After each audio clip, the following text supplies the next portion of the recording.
ಬದುಕೆಲ್ಲರಿಗೂ ಒಂದೇ ರೀತಿ ಇರೋದಿಲ್ಲ.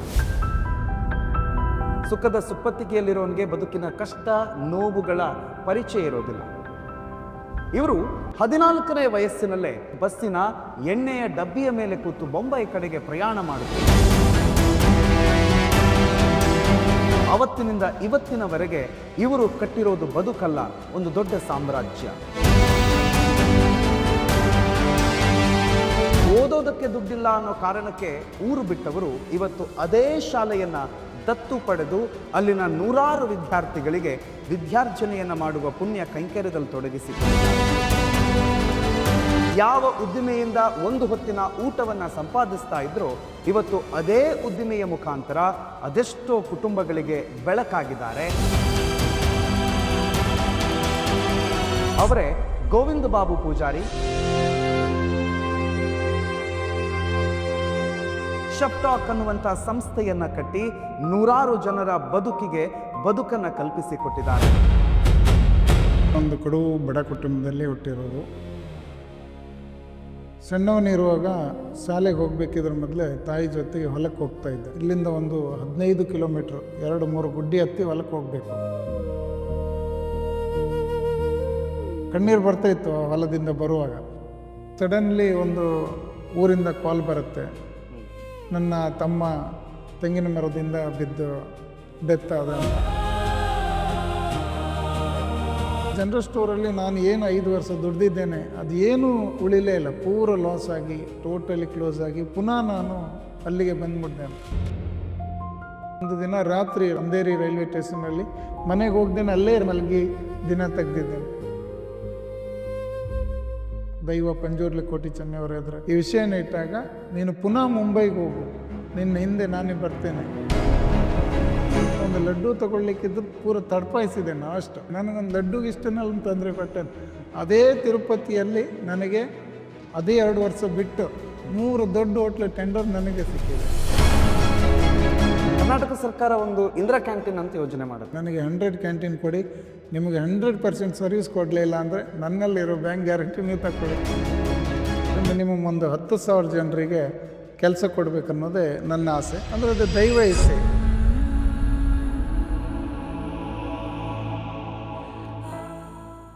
ನ್ಯೂಸ್ ನೆಕ್ಸ್ಟ್ನ ಸಮಸ್ತ ವೀಕ್ಷಕರಿಗೆ ನಮಸ್ಕಾರ. ಯಶೋಗಾಥೆ, ಇದು ಸಾಧಕರ ಕತೆ ವಿಶೇಷ ಕಾರ್ಯಕ್ರಮಕ್ಕೆ ನಿಮ್ಮೆಲ್ಲರಿಗೂ ಬಹಳ ಪ್ರೀತಿಯ ಸ್ವಾಗತ. ಬದುಕೆಲ್ಲರಿಗೂ ಒಂದೇ ರೀತಿ ಇರೋದಿಲ್ಲ. ಸುಖದ ಸುಪ್ಪತ್ತಿಗೆಯಲ್ಲಿರೋನಿಗೆ ಬದುಕಿನ ಕಷ್ಟ ನೋವುಗಳ ಪರಿಚಯ ಇರೋದಿಲ್ಲ. ಒಂದು ಮಾತಿದೆ, ಯಾವತ್ತೂ ಕಹಿ ಏನು ಅಂತ ಗೊತ್ತಿಲ್ಲದೆ ಇದ್ರೆ ಸಿಹಿಯ ಅನುಭವ ಅದು ಬಹಳ ಕಷ್ಟ. ಕತ್ತಲೆಯ ಅರಿವಿಲ್ಲದೆ ಇದ್ರೆ ಬೆಳಕಿನ ಮೌಲ್ಯ ಬಹಳ ಕಷ್ಟ. ಅಂಥ ಸಾಧಕರನ್ನ ಹುಡುಕಿ ಮತ್ತೊಬ್ಬ ಸಾಧಕನನ್ನ ನಿಮ್ಮ ಮುಂದೆ ಪರಿಚಯಿಸುವಂತಹ ಈ ಹೊತ್ತಿಗೆ ನಿಮ್ಮೆಲ್ಲರಿಗೂ ಮತ್ತೊಮ್ಮೆ ಸ್ವಾಗತ. ಇವರು 14ನೇ ವಯಸ್ಸಿನಲ್ಲೇ ಯಾವುದೋ ಒಂದು ಬಸ್ಸಿನ ಎಣ್ಣೆಯ ಡಬ್ಬಿಯ ಮೇಲೆ ಕೂತು ಬೊಂಬೈ ಕಡೆಗೆ ಪ್ರಯಾಣ ಮಾಡಿದ್ರು. ಅವತ್ತಿನಿಂದ ಇವತ್ತಿನವರೆಗೆ ಇವರು ಕಟ್ಟಿರೋದು ಬದುಕಲ್ಲ, ಒಂದು ದೊಡ್ಡ ಸಾಮ್ರಾಜ್ಯ. ಕೆಲಸ ಇಲ್ಲ ಅಥವಾ ಓದೋದಕ್ಕೆ ದುಡ್ಡಿಲ್ಲ ಅನ್ನೋ ಕಾರಣಕ್ಕೆ ಊರು ಬಿಟ್ಟವರು ಇವತ್ತು ಅದೇ ಶಾಲೆಯನ್ನ ದತ್ತು ಪಡೆದು ಅಲ್ಲಿನ ನೂರಾರು ವಿದ್ಯಾರ್ಥಿಗಳಿಗೆ ವಿದ್ಯಾರ್ಜನೆಯನ್ನ ಮಾಡುವ ಪುಣ್ಯ ಕೈಂಕರ್ಯದಲ್ಲಿ ತೊಡಗಿಸಿಕೊಂಡಿದ್ದಾರೆ. ಯಾವ ಉದ್ದಿಮೆಯಿಂದ ಒಂದು ಹೊತ್ತಿನ ಊಟವನ್ನ ಸಂಪಾದಿಸ್ತಾ ಇದ್ರೋ ಇವತ್ತು ಅದೇ ಉದ್ದಿಮೆಯ ಮುಖಾಂತರ ಅದೆಷ್ಟೋ ಕುಟುಂಬಗಳಿಗೆ ಬೆಳಕಾಗಿದ್ದಾರೆ. ಶೆಫ್ಟಾಕ್ ಅನ್ನುವಂಥ ಸಂಸ್ಥೆಯನ್ನ ಕಟ್ಟಿ ನೂರಾರು ಜನರ ಬದುಕಿಗೆ ಬದುಕನ್ನ ಕಲ್ಪಿಸಿಕೊಟ್ಟಿದ್ದಾರೆ. ಅವರೇ ಗೋವಿಂದ ಬಾಬು ಪೂಜಾರಿ, ಇವತ್ತಿನ ನಮ್ಮ ಸಾಧಕರು. ಅವರನ್ನ ಮೊದಲಿಗೆ ಕಾರ್ಯಕ್ರಮಕ್ಕೆ ಸ್ವಾಗತ ಮಾಡ್ಕೊಳ್ಳೋಣ. ಗೋವಿಂದ ಬಾಬು ಪೂಜಾರೇ, ನಿಮಗೆ ಆತ್ಮೀಯವಾದಂಥ ಸ್ವಾಗತ. ನಿಮ್ಮ ಕತೆ ಹಲವರಿಗೆ ಸ್ಫೂರ್ತಿಯ ಕತೆ, ಆದರೆ ಅದರ ಹಿಂದಿನ ಶ್ರಮಗಳ ವಿಚಾರಗಳು ಯಾರಿಗೂ ಕೂಡ ಗೊತ್ತಿಲ್ಲ. ಗೋವಿಂದ ಬಾಬು ಪೂಜಾರರು ಗೊತ್ತು, ಶೆಫ್ಟಾಕ್ ಅನ್ನೋ ಸಂಸ್ಥೆ ಗೊತ್ತು. ಇವತ್ತು ಕೋಟ್ಯಾಧಿಪತಿ ಆದ ನಂತರ ನಿಮ್ಮ ಪರಿಚಯ ಎಲ್ಲರಿಗೂ ಇದೆ. ಆದರೆ ಅವತ್ತಿನ ದಿನಗಳನ್ನು ನೆನ್ಪು ಮಾಡ್ಕೊಂಡ್ರೆ, ಶೆಫ್ಟಾಕ್ ಸಂಸ್ಥೆಯ ಇವತ್ತಿನ MD ಚೇರಲ್ಲಿ ಕೂತು ಒಂದು ಸಲ ಹಿಂದೆ ತಿರುಗಿ ನೋಡಿದಾಗ ಏನ್ ನೆನಪಾಗತ್ತೆ? ಹೇಗಿತ್ತು ನಿಮ್ಮ ಬಾಲ್ಯ? ಯಾವ ಥರ ನೀವು ಬದುಕನ್ನ ಆರಂಭ ಮಾಡಿದ್ರಿ? ಆ್ಯಕ್ಚುಲಿ ನಾನೊಂದು ಕಡು ಬಡ ಕುಟುಂಬದಲ್ಲಿ ಹುಟ್ಟಿರೋದು. ಸಣ್ಣವನಿರುವಾಗ ನಾನು ಶಾಲೆಗೆ ಹೋಗ್ಬೇಕಿದ್ರ ಮೊದಲೇ ತಾಯಿ ಜೊತೆಗೆ ಹೊಲಕ್ಕೆ ಹೋಗ್ತಾ ಇದ್ದೆ. ಹೊಲಕ್ಕೆ ಹೋಗಿ ಬಂದು ತಾಯಿ ಜೊತೆಲಿ ಹೊಲದಿಂದ ಬಂದ್ರ ಮೇಲೆ ಮತ್ತೆ ಶಾಲೆಗೆ ಹೋಗುವಂಥ ಸಿಚುವೇಶನ್ ಇತ್ತು. ಆವಾಗ ನಮಗೆ ಇಲ್ಲಿಂದ ಒಂದು 15 ಕಿಲೋಮೀಟ್ರ್ 2-3 ಗುಡ್ಡಿ ಹತ್ತಿ ಹೊಲಕ್ಕೆ ಹೋಗಬೇಕು. ಆ ಕಟ್ಟಿಗೆ ತರಬೇಕಿದ್ರೆ ತುಂಬ ಕಷ್ಟ ಇತ್ತು. ಯಾಕಂದ್ರೆ ಸಣ್ಣವನಿರುವಾಗ ಅಷ್ಟೆಲ್ಲ ತಲೆ ಮೇಲೆ ಭಾರ ಬಂದಾಗ ಕಣ್ಣೀರು ಬರ್ತಾಯಿತ್ತು ಹೊಲದಿಂದ ಬರುವಾಗ. ಆದರೂ ತಾಯಿ ಜೊತೆಗೆ ಹೋಗಿ ಹೊಲಕ್ಕೆ ಬಂದು ಶಾಲೆಗೆ ಹೋಗ್ತಾ ಇದ್ದೆ. ಆದರೆ ನನ್ನ ಕಷ್ಟ ಏನಂದು ಹೇಳಿದ್ರೆ, ನನಗೆ ಇಬ್ಬರು ತಂಗಿದಿಕ್ಳಿದ್ರು, ಒಬ್ಬ ತಮ್ಮ ಇದ್ದ. ಶಾಲೆ ನಾನು 7ನೇ ಕ್ಲಾಸ್ವರೆಗೆ ಬಿಜೂರು ಶಾಲೆಯಲ್ಲಿ ಕಲಿತು ಮುಂದೆ ಹೋಗಬೇಕಿದ್ರೆ ನನಗೇನಾಗಿತ್ತು, ಇಬ್ಬರು ತಂಗಿದಿಕ್ಕಳ ಜವಾಬ್ದಾರಿ ಇತ್ತು, ತಮ್ಮ ಇದ್ದ. ಆದರೆ ಮುಂದಿನ ದಿನ ನನ್ನ ವಿದ್ಯಾಭ್ಯಾಸಕ್ಕೆ ಇನ್ನು ಮುಂದೆ ಹೋಗ್ಲಿಕ್ಕೆ ಸಾಧ್ಯ ಇಲ್ಲ ಅಂತ ಸಮಯ ಬಂದಾಗ ನಾವು ನಮ್ಮಲ್ಲಿ ಇಲ್ಲೊಬ್ಬರು ಶಿವಮ್ಮ ಪೂಜಾರಿ ಅಂತ, ಅವ್ರದ್ದೊಂದು ಸಣ್ಣ ಹೋಟ್ಲಿದೆ ಮುಂಬೈಯಲ್ಲಿ ನೆಲಸುಪ್ಪರದಲ್ಲಿ, ಅಲ್ಲಿಗೆ ನಾನು ಕರ್ಕೊಂಡು ಹೋಗಿ ಅಂತ ಅವರಿಗೆ ನಾನು ಹೇಳ್ತೇನೆ. ಆವಾಗ ಅವರೆಲ್ಲ ಬಸ್ ಟಿಕೆಟ್ ಎಲ್ಲ ಆಲ್ಮೋಸ್ಟ್ ಎಲ್ಲ ತೆಗ್ದಿರ್ತಾರೆ. ಆದರೂ ನಾವು ಅವ್ರ ಹಿಂದ್ಗಡೆ ನಾನು ಬರ್ತೇನೆ ಅಂತ ಹಠ ಕಟ್ಟಿ ಅವ್ರ ಜೊತೆಗೆ ಹೋದಾಗ ಬಸ್ನಲ್ಲಿ ಫಸ್ಟ್ ಹೋದಾಗ ಅವರಿಗೆಲ್ಲ ಸೀಟ್ ಇತ್ತು, ನಂಗೆ ಸೀಟ್ ಇಲ್ಲ. ಆವಾಗ ಬಸ್ಸಿನ ಕ್ಲೀನರು ನನಗೊಂದು ಎಣ್ಣೆ ಡಬ್ಬದ ಮೇಲೆ ಗೋಣಿ ಚೀಲ ಇಟ್ಟು, ನೀನು ಇದ್ರ ಮೇಲೆ ಕೂತ್ಕೊಂಡು ಬಾ ಬಾಂಬೆವರೆಗೆ ಅಂದೇಳಿ ಅದ್ರ ಮೇಲೆ ಕುಳಿಸ್ತಾನೆ. ಅದೇನಾಗ್ತದೆ, ಬಸ್ಸು ಹೋಗ್ತಾ ಹೋಗ್ತಾ ಬ್ರೇಕ್ ಆಗ್ದಂಗೆ ಆ ಎಣ್ಣೆ ಡಬ್ಬ ಮುಂದೆ ಓಡಿ ಬರ್ತದೆ, ಪುನಃ ನಾವು ಹಿಂದೆ ಹೋಗಿ ಅದನ್ನ ಎತ್ಕೊಂಡು ಹೋಗಿ ಕೂತ್ಕೊಳ್ಬೇಕು. ತುಂಬ ಕ್ರಿಟಿಕಲ್ ಆಗಿ ಬಾಂಬೆಗೆ ಹೋಗಿ ನಾನು ಮುಟ್ಟಿದ್ದೇನೆ. ಮುಟ್ಟಿದಾಗ ನನಗೆ ಬೇರೆ ಆಪ್ಷನ್ನೇ ಇಲ್ಲ. ಆವಾಗ ಹೋಗಿ ಅದೇ ಇವರು ಯಾರು ಕರ್ಕೊಂಡು ಹೋಗಿದ್ದಾರೆ ಶಿವಮ್ಮ ಪೂಜಾರಿ ಅಂತ, ಅವರ ಹೋಟ್ಲಲ್ಲೇ ಫಸ್ಟ್ ನೆಲಸುಪ್ಪರದಲ್ಲಿ ಪ್ಲೇಟ್ ತೊಳೆಯೋದ್ರಿಂದ ನನ್ನ ಜೀವನ ಸ್ಟಾರ್ಟ್ ಆಗಿದ್ದು. ಅಲ್ಲಿ ಪ್ಲೇಟ್ ತೊಳಿತಾ ನಾನು ಹಂತ ಹಂತವಾಗಿ ಟೀ ಮಾಡ್ಲಿಕ್ಕೆ ಕಲ್ತೇನೆ. ಚಾಯ್ ಮಾಡ್ತಾ ಮಾಡ್ತಾ ಅಲ್ಲಿ ಬದಿಯಲ್ಲಿ ಅಡುಗೆ ಮಾಡ್ತಾ ಇದ್ದಾರೆ, ಅವರನ್ನು ನೋಡಿ ನೋಡಿ ಅಡುಗೆ ಮಾಡ್ಲಿಕ್ಕೆ ಕಲ್ತೇನೆ. ಹಾಗೆ ನೆಲಸುಪ್ಪರದಲ್ಲಿ ಒಂದು 4 ವರ್ಷ ಚಾಯ್ ಮಾಡೋದ್ರಿಂದ ಹಿಡ್ದು ಕುಕ್ಕಿಂಗ್ ಮಾಡೋದ್ರಿಂದ ಹಿಡ್ದು ಎಲ್ಲ ಕಲಿತಾಗ ಸಡನ್ಲಿ ಒಂದು ಊರಿಂದ ಕಾಲ್ ಬರುತ್ತೆ, ನನ್ನ ತಮ್ಮ ತೆಂಗಿನ ಮರದಿಂದ ಬಿದ್ದು ಡೆತ್ ಆದ ಅಂತ. ಅವಾಗ ತುಂಬ ಮನಸ್ಸಿಗೆ ನೋವಾಗತ್ತೆ. ನಾನು ಜಸ್ಟ್ ಬಂದದ್ದಷ್ಟೇ, ಈ ಸಮಯಕ್ಕೆ ಹೀಗಾಯ್ತಲ್ಲ ಅಂತ ತುಂಬ ಕಣ್ಣೀರು ಇದಾಯಿತು. ಆವಾಗ ತಂದೆ ತಾಯಿಯವರು ತುಂಬ ಅಪ್ಸೆಟ್ ಆದರೂ ಅದನ್ನೆಲ್ಲ ಪೂರೈಸಿ ನಾನು ಬಾಂಬೆಗೆ ಹೋದಾಗ ನೆಲಸುಪ್ಪರದಲ್ಲಿ ಆಲ್ರೆಡಿ ಅಲ್ಲಿ ನನ್ನ ಜಾಗಕ್ಕೆ ಬೇರೆಯವರು ಬಂದಿರ್ತಾರೆ, ಕೆಲಸನೇ ಇರಲ್ಲ. ಆವಾಗ ನನಗೆ ಒಬ್ಬರು ಚೆನ್ನಯ್ಯ ಪೂಜಾರಿ ಅಂತ ನಮ್ಮ ಊರಿನವರೇ, ನಮ್ಮ ಮಾವತ ಆಗ್ತದೆ, ಅವರು ನನ್ನನ್ನೆಲ್ಲ ರಿಕ್ಷಾದಲ್ಲಿ ಅಲ್ಲಿ ಇಲ್ಲಿ ಕರ್ಕೊಂಡೋಗಿ ಕೆಲಸ ಕೇಳ್ತಾ ಒಂದು BST ಕ್ಯಾಂಟೀನಲ್ಲಿ ನನಗೆ ಬೋರೋಲಿಯಲ್ಲಿ ಕೆಲಸಕ್ಕೆ ತಾಗಿಸ್ತಾರೆ. ಅಲ್ಲಿಂದ ನಾನು ಕುಕ್ಕಿಂಗ್ ಕೆಲಸ ಸ್ಟಾರ್ಟ್ ಮಾಡ್ತೇನೆ. BST ಕುಲಾಬಾ ಕ್ಯಾಂಟೀನಲ್ಲಿ ಮಾಡ್ತೇನೆ. ಹಾಗೆ ಹಂತವಾಗಿ ಸನ್ನಿ ಬಾರ್ ಅಂತ ಇದೆ ಇರ್ಲಾದಲ್ಲಿ, ಅಲ್ಲಿ ಕೆಲಸ ಮಾಡ್ತೇನೆ. ಹಂತವಾಗಿ ಸಣ್ಣ ಹೋಟ್ಲಲ್ಲಿ ಕೆಲಸ ಮಾಡಿಕೊಂಡು ನಂದೊಂದು ಛಲ ಇತ್ತು, ನಾನೊಂದು ಸ್ವಂತ ಬಿಸ್ನೆಸ್ ಸ್ಟಾರ್ಟ್ ಮಾಡಬೇಕು ಅಂತ. ಆ 4-5 ವರ್ಷ ನಾನೇನು ದುಡ್ದಿದ್ದೇನೆ, ಹಣ ಪೂರ ಜಮಾ ಮಾಡಿ, ನಾನು ದುಡಿಮೆ ಮಾಡಿ ನನ್ನ ತಂಗಿಗೆ ಮದುವೆ ಮಾಡ್ಬೋದು ಅಂತ ಅಂತೇಳಿ ಜಮಾ ಮಾಡಿ ಒಂದು ಜೂ ಅಲ್ಲಿ ಒಂದು 5 ಸ್ಟಾರ್ ಹೋಟ್ಲ್ ಇದ್ರಿ, ಒಂದು ಜನರಲ್ ಸ್ಟೋರ್ ಅಂತ ಓಪನ್ ಮಾಡ್ತೇನೆ. ಓಪನ್ ಮಾಡಿದಾಗ ಆ ಜನರಲ್ ಸ್ಟೋರಲ್ಲಿ ನಾನು ಏನು 5 ವರ್ಷ ದುಡ್ದಿದ್ದೇನೆ ಅದು ಏನೂ ಉಳಿಲೇ ಇಲ್ಲ, ಪೂರ ಲಾಸ್ ಆಗಿ ಟೋಟಲಿ ಕ್ಲೋಸ್ ಆಗಿ ಪುನಃ ನಾನು ಅಲ್ಲಿಗೆ ಬಂದ್ಬಿಡ್ತೇನೆ. ಆವಾಗ ಅನ್ನಿಸ್ತು ಜೀವನದ ಏನೂ ಇಲ್ಲ ಜೀವನದಲ್ಲಿ, ಆದರೂ ನಾನು ಏನೇ ಆಗಿ ಮಾಡಲೇಬೇಕು ಅಂತ ಹಠ ಕಟ್ಟಿ ನಾನೊಂದು ದಿನ ರಾತ್ರಿ ರೈಲ್ವೆ ಸ್ಟೇಷನ್, ಅಂಧೇರಿ ರೈಲ್ವೆ ಸ್ಟೇಷನಲ್ಲಿ ಮನೆಗೆ ಹೋಗ್ದೇನೆ ಅಲ್ಲೇ ರೈಲ್ವೆ ಸ್ಟೇಷನ್ನಲ್ಲೇ ಮಲಗಿ ದಿನ ತೆಗೆದಿದ್ದೇನೆ. ಆವಾಗ ನನಗೆ ಮರುದಿನ ಬೆಳಗ್ಗೆ ಊರಿಂದ ರಾಮ ಪೂಜಾರಿ ಅಂತ ದೈವದ ಪಾತ್ರಿ ಅವರು ಮಾವ ಆಗ್ತಾರೆ, ಅವರು ನನಗೆ ಕಾಲ್ ಮಾಡ್ತಾರೆ, ಏನಾಯಿತು ಹೀಗಾಯಿತು ಅಂತೆಲ್ಲ ಅವರಿಗೆ ವಿಷಯನ ಹೇಳ್ತೇನೆ, ನೀನು ಊರಿಗೆ ಬಾ ಅಂತ ಊರಿಗೆ ಕರ್ಸ್ಕೊಳ್ತಾರೆ. ಊರಿಗೆ ಬಂದಾಗ ನಾನು ನಮ್ಮ ದೈವ ಪಂಜುರ್ಲಿ ಕೋಟಿ ಚೆನ್ನೈಯವರ ಎದುರು ಈ ವಿಷಯನ ಇಟ್ಟಾಗ, ನೀನು ಪುನಃ ಮುಂಬೈಗೆ ಹೋಗು, ನಿನ್ನ ಹಿಂದೆ ನಾನೇ ಬರ್ತೇನೆ, ನಿನಗೆಲ್ಲ ಒಳ್ಳೇದಾಗತ್ತೆ, ನಾನು ಏನು ಈಗ ದಾರಿ ತೋರಿಸ್ತೇನೆ ಅದೇ ದಾರಿಯಲ್ಲಿ ನೀನು ಮುಂದೆ ಹೋಗ್ಬೇಕಂತ ದೈವ ಅಪ್ಪಣೆ ಆದಾಗ ಪುನಃ ನಾನು ಹೋಗಿ ಯಾವ ಅಂಗಡಿ ನನಗೆ ಲಾಸ್ ಆಗಿದೆ ಅದೇ ಅಂಗಡಿ ಮೇಲೆ ಒಂದು ಕಲ್ಲು ಮೇಲೆ ಕೂತ್ಕೊಂಡಿದ್ದೆ ಆಯಿತು, ಆಲೋಚನೆ ಮಾಡ್ತಾ ದೈವ ಈಗ ಹೇಳಿದೆ, ಬಟ್ ನನಗೆ ಇನ್ನೂ ಕೆಲಸ ಆಗಲಿಲ್ಲ ಅಲ್ಲ ಅಂತ ತಲೆ ಬಿಸಿಲು ಕೂತಾಗ ನನಗೆ ಒಬ್ಬ ಫ್ರಾನ್ಸಿಸ್ ಅಂತ ಒಂದು 5 ಸ್ಟಾರ್ ಹೋಟ್ಲ್ ಯೂನಿಯನ್ ಲೀಡ್ರು, ಅವರು ಬಂದು ಕೇಳ್ತಾರೆ, ನಿಮಗೆ ಏನಾಯಿತು ಏನು. ಅವಾಗೆಲ್ಲ ನಾನು ಅವರಿಗೆ ನನ್ನ ಕಷ್ಟ ಎಲ್ಲ ಹೇಳ್ಕೊಳ್ತೇನೆ. ಆವಾಗ ನನ್ನನ್ನು ಕರ್ಕೊಂಡೋಗಿ ಒಂದು ರಮಣ ಪಾಮ್ಗೂರು ಅಂತ ಜೂ ಅಲ್ಲಿ 5 ಸ್ಟಾರ್ ಹೋಟ್ಲಿಗೆ ಕುಕ್ಕಲ್ಲಿ ಜಾಯಿನ್ ಮಾಡಿಸ್ತಾರೆ. ಆವಾಗ ನನಗನ್ನಿಸ್ತು ಫ್ರಾನ್ಸಿಸ್ ದೈವ ರೂಪದಲ್ಲೇ ಬಂದರು ಅಂತ. ಆಗ ಅಲ್ಲಿ ಕೆಲಸ ಮಾಡ್ತಾ ನಾನು ಮತ್ತೆ ಹಾಲಿಡೇನ್ ಅಂತ ಇನ್ನೊಂದು 5 ಸ್ಟಾರಿಗೆ ಪ್ರಮೋಷನ್ ಆಗಿ ಇನ್ನೊಂದು 5 ಸ್ಟಾರಿಗೆ ಹೋಗ್ತೇನೆ. ಆ 5 ಸ್ಟಾರಲ್ಲಿ ಕೆಲಸ ಮಾಡ್ತಾ ಮತ್ತೆ ಜೂ ಅಲ್ಲಿ ಬಾಂದ್ರಾದಲ್ಲಿ ದೊಡ್ಡ 7 ಸ್ಟಾರ್ ಹೋಟೆಲ್ ಬರ್ತಾಯಿತ್ತು, ದ ರೆಜೆಂಟ್ ಮುಂಬೈ ಅಂತ, ಅಲ್ಲಿ ಜಾಯ್ನ್ ಆದೇನೆ. ಅಲ್ಲಿ ಜಾಯ್ನ್ ಆಗಿ ಅಲ್ಲೊಂದು 2-3 ವರ್ಷ ಮಾಡ್ತಾ ಜೂ ಅಲ್ಲಿ JW ಮ್ಯಾರಿಟ್ ಅಂತ ಒಂದು ಹೋಟ್ಲಲ್ಲಿ ಅಲ್ಲಿ ಜಾಯ್ನ್ ಆದೆ. ಅದು ಮಾಡಿದಾಗ ನನಗೆ ಇನ್ನು ಮುಂದೆ ಹೋಗ್ಬೇಕಿದ್ರೆ ನಮಗೆ ಡಿಪ್ಲೊಮಾ ಏನೂ ಇಲ್ಲ, ಸಾಧ್ಯ ಇಲ್ಲ, ಯಾಕಂದ್ರೆ ಫಾರಿನರ್ ಲೋಕೆಲ್ಲ ಇರ್ತಾರೆ, ಅವ್ರ ಪ್ಲೇಸಿಗೆ ನಾವು ಕೂತ್ಕೊಳ್ಳಿಕ್ಕಾಗಲ್ಲ. ಇನ್ನೇನಿದ್ರು ನನ್ನ ಕನಸು ಏನಿರೋದು ಸ್ವಂತ ಒಂದು ಬಿಸ್ನೆಸ್ ಮಾಡಬೇಕು, ಒಂದು 10 ಜನರಿಗೆ ಕೆಲಸ ಕೊಡಬೇಕನ್ನೋದೇ ನನ್ನ ಕನಸಾಗಿರುತ್ತೆ. ಆವಾಗ ಒಂದು 5 ಜನ ಸ್ಟಾಫನ್ನು ಇಟ್ಕೊಂಡು ಈ ಶೇಪ್ ಟಾಕ್ ಕಂಪನಿ ಅಂತ ಒಂದು ಹೆಸರಿಟ್ಟೆ. ಶೇಪ್ ಟಾಕ್ ಅಂದ್ರೆ ನಾನು ಶೇಪ್ ಆಗಿದ್ದೆ 5 ಸ್ಟಾರಲ್ಲಿ. ಅಡುಗೆ ಬಗ್ಗೆ ಯಾರು ಹೇಳಬಲ್ಲ ಅಂದ್ರೆ ಅದು ಶೇಪ್ ಮಾತ್ರ ಹೇಳಬಲ್ಲ, ಅದರಲ್ಲಿ ಏನೇನು ಹಾಕಿದ್ದೇನೆ ಅಂತ ಬೇರೆಯವ್ರು ಹೇಳಲಿಕ್ಕೆ ಸಾಧ್ಯ ಇಲ್ಲ. ಒಬ್ಬ ಶೇಪ್ ಆದವ ಮಾತ್ರ ಹೇಳಲಿಕ್ಕೆ ಸಾಧ್ಯ ಇದೆ ಅಂತ ಅದಕ್ಕೆ ಶೇಪ್ ಟಾಕ್ ಅಂತ ಹೆಸರಿಟ್ಟು ಮುಂಬೈಯಲ್ಲಿ ಒಂದು ಕ್ಯಾಟ್ರಿಂಗ್ ಸ್ಟಾರ್ಟ್ ಮಾಡಿ ಹಂತ ಹಂತವಾಗಿ ನಮಗೆ ಹೆಲ್ತ್ ಕಾನ್ಸೆಪ್ಟ್ ಇದ್ರ ಬಗ್ಗೆ ಎಲ್ಲ ಒಳ್ಳೆ ನಾಲೆಜ್ ಇರೋದ್ರಿಂದ 5 ಸ್ಟಾರಲ್ಲಿ ಹಂತ ಹಂತವಾಗಿ ನನಗೆ ಸ್ಟೆಪ್ ಬೈ ಸ್ಟೆಪ್ ಒಂದೊಂದೇ ಸೈಡ್ ಅಂತ ಒಂದು ವರ್ಷದಲ್ಲಿ ಒಂದು 15ರಿಂದ 20 ಸೈಡ್ ನಮಗಾಯಿತು. ಅದ್ರ ಜೊತೆಯಲ್ಲಿ ಒಂದು ಜಿಮ್ಖಾನ ಕ್ಲಬ್ ಅಂತ ಒಂದು ದೊಡ್ಡ ಕ್ಲಬ್ ಮುಂಬೈಯಲ್ಲಿ, ಅದು ಸಹ ಅದೇ ಸಮಯಕ್ಕೆ ನಮಗೆ ಅಲರ್ಟ್ ಆಯಿತು. ಅದರಿಂದ ಒಂದು ಒಳ್ಳೆ ಬ್ಯಾಕಪ್ ಸಿಕ್ತು. ಒಂದೊಂದು ಸ್ಟ್ಯಾಂಡರ್ಡ್ ಆಗಿ ನಾವು ಬಂದಿರೋದ್ರಿಂದ ಹಂತ ಹಂತ ಆಗಿ ಮತ್ತೆ ನಾವೇನು ಮಾಡ್ತು, ಬೆಂಗಳೂರಿಗೆ ಬಂದಾಗ ನಮಗೆ ಬಾಷ್ ಅಂತ ಒಂದು ಕಂಪನಿಯಲ್ಲಿ ಆಫರ್ ಮಾಡಿದರು. ಬೆಂಗಳೂರಲ್ಲಿ ನಾವು ಗುಂಜೂರಲ್ಲಿ ನಮ್ಮ ಕಿಚನ್ ಸ್ಟಾರ್ಟ್ ಮಾಡಿದ್ದೇವೆ. ಅದಾದ್ರ ಮೇಲೆ ತಮಿಳ್ನಾಡಿಂದ ಬಂತು, ಆಂಧ್ರದಿಂದ ಬಂತು, ರಾಜಸ್ಥಾನು, ಜಾರ್ಖಂಡು ಎಲ್ಲ ಕಡೆ ಈಗ ನಮ್ಮದು 5ರಿಂದ 6 ರಾಜ್ಯದಲ್ಲಿ ಈಗ ಬಿಸ್ನೆಸ್ಸು ನಡೀತಾ ಇದೆ. ಶೇಪ್ ಟಾಕು ISO ಸ್ಟ್ಯಾಂಡರ್ಡ್ ಆಗಿ ಎಲ್ಲ ಹೈಜಿನಿಕ್ ಆಗಿ ಫುಡ್ ಸೇಫ್ಟಿ ಆಗಿ ಇದೆಲ್ಲ ಮ್ಯಾನೇಜ್ ಮಾಡ್ತಾ ಇರೋದ್ರಿಂದ ಹಂತ ಹಂತವಾಗಿ ಇಷ್ಟು ಲೆವೆಲಿಗೆ ಬಂತು. ಆದ್ರೆ ಅದ್ರ ಜೊತೆಯಲ್ಲಿ ನಂದೊಂದು ಇನ್ನೆರಡು ಕನಸಿತ್ತು. ಒಂದು, ನಾನೊಂದು ಸ್ವಲ್ಪ ಜನರಿಗೆ ಕೆಲಸ ಕೊಡಬೇಕು. ಇನ್ನೊಂದು, ದೇವರ ಅನುಗ್ರಹ ನನಗಾದರೆ ನಾನು ದುಡ್ದಿದ್ರಲ್ಲಿ ಆಲ್ಮೋಸ್ಟ್ ಬಡವರಿಗೆ ನನ್ನ ಕೈಯಿಂದ ಆದಂಥ ಸಹಾಯ ಮಾಡಬೇಕು ಅಂತ ನನ್ನದೊಂದು ಆಸೆ ಇತ್ತು.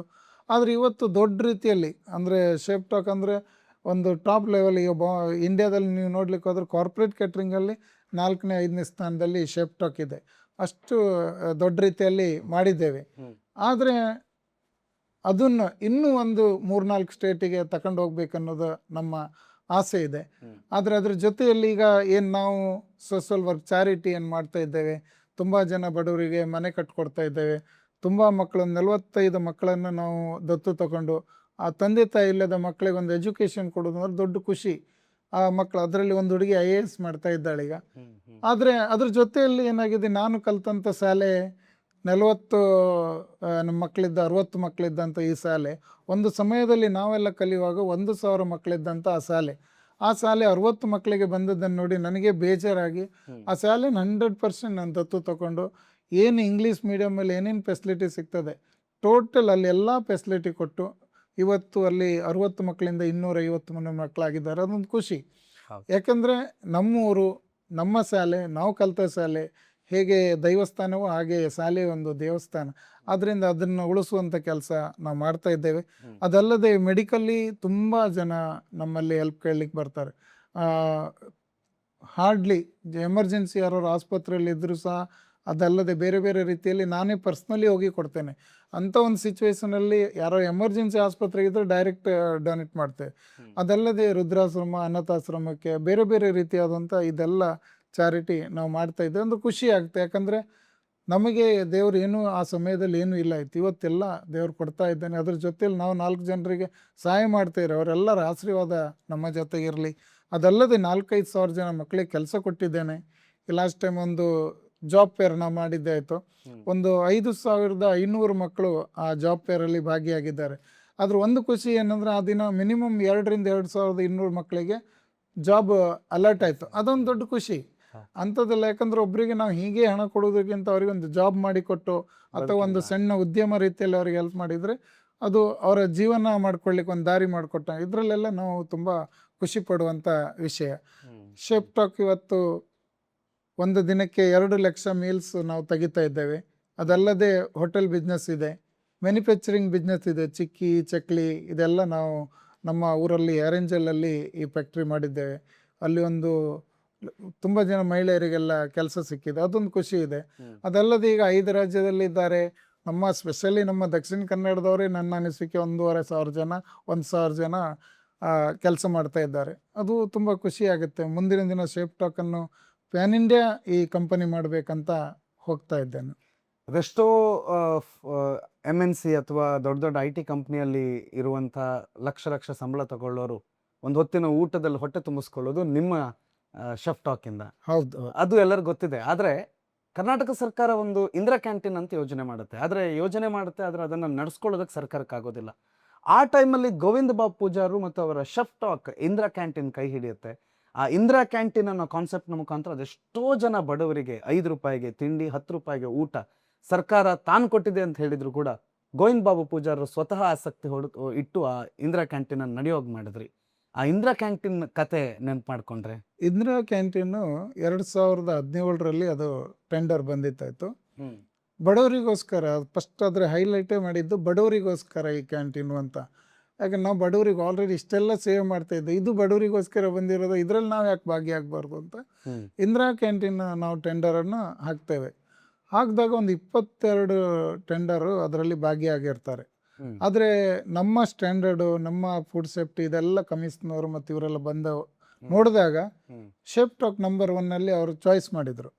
ಆದರೂ ಸಹ ಏನಾಗಿತ್ತು, ಒಂದು 6 ವೆಂಡರ್ನ ಚಾಯ್ಸ್ ಮಾಡಿದ್ರಾಯ್ತು 22 ವೆಂಡರಲ್ಲಿ. ನಮಗೆಲ್ಲ ಒಂದು 35 ಕ್ಯಾಂಟೀನ್ ಬೆಂಗಳೂರಲ್ಲಿ. ಆದರೆ ಏನಾಯಿತು, ಅಲ್ಲಿ ಅವರ ಕಿಚನ್ ರೆಡಿ ಇಲ್ಲ ಆಯಿತು, ಯಾರದ್ದು BBMP ಕಡೆಯಿಂದ ಕಿಚನ್ ರೆಡಿ ಇಲ್ಲ. ಆವಾಗ ಅವರೆಲ್ಲರೂ ಕೈ ಎತ್ತಿಬಿಟ್ರು ನಾವು ಮಾಡಲ್ಲ ಅಂತ.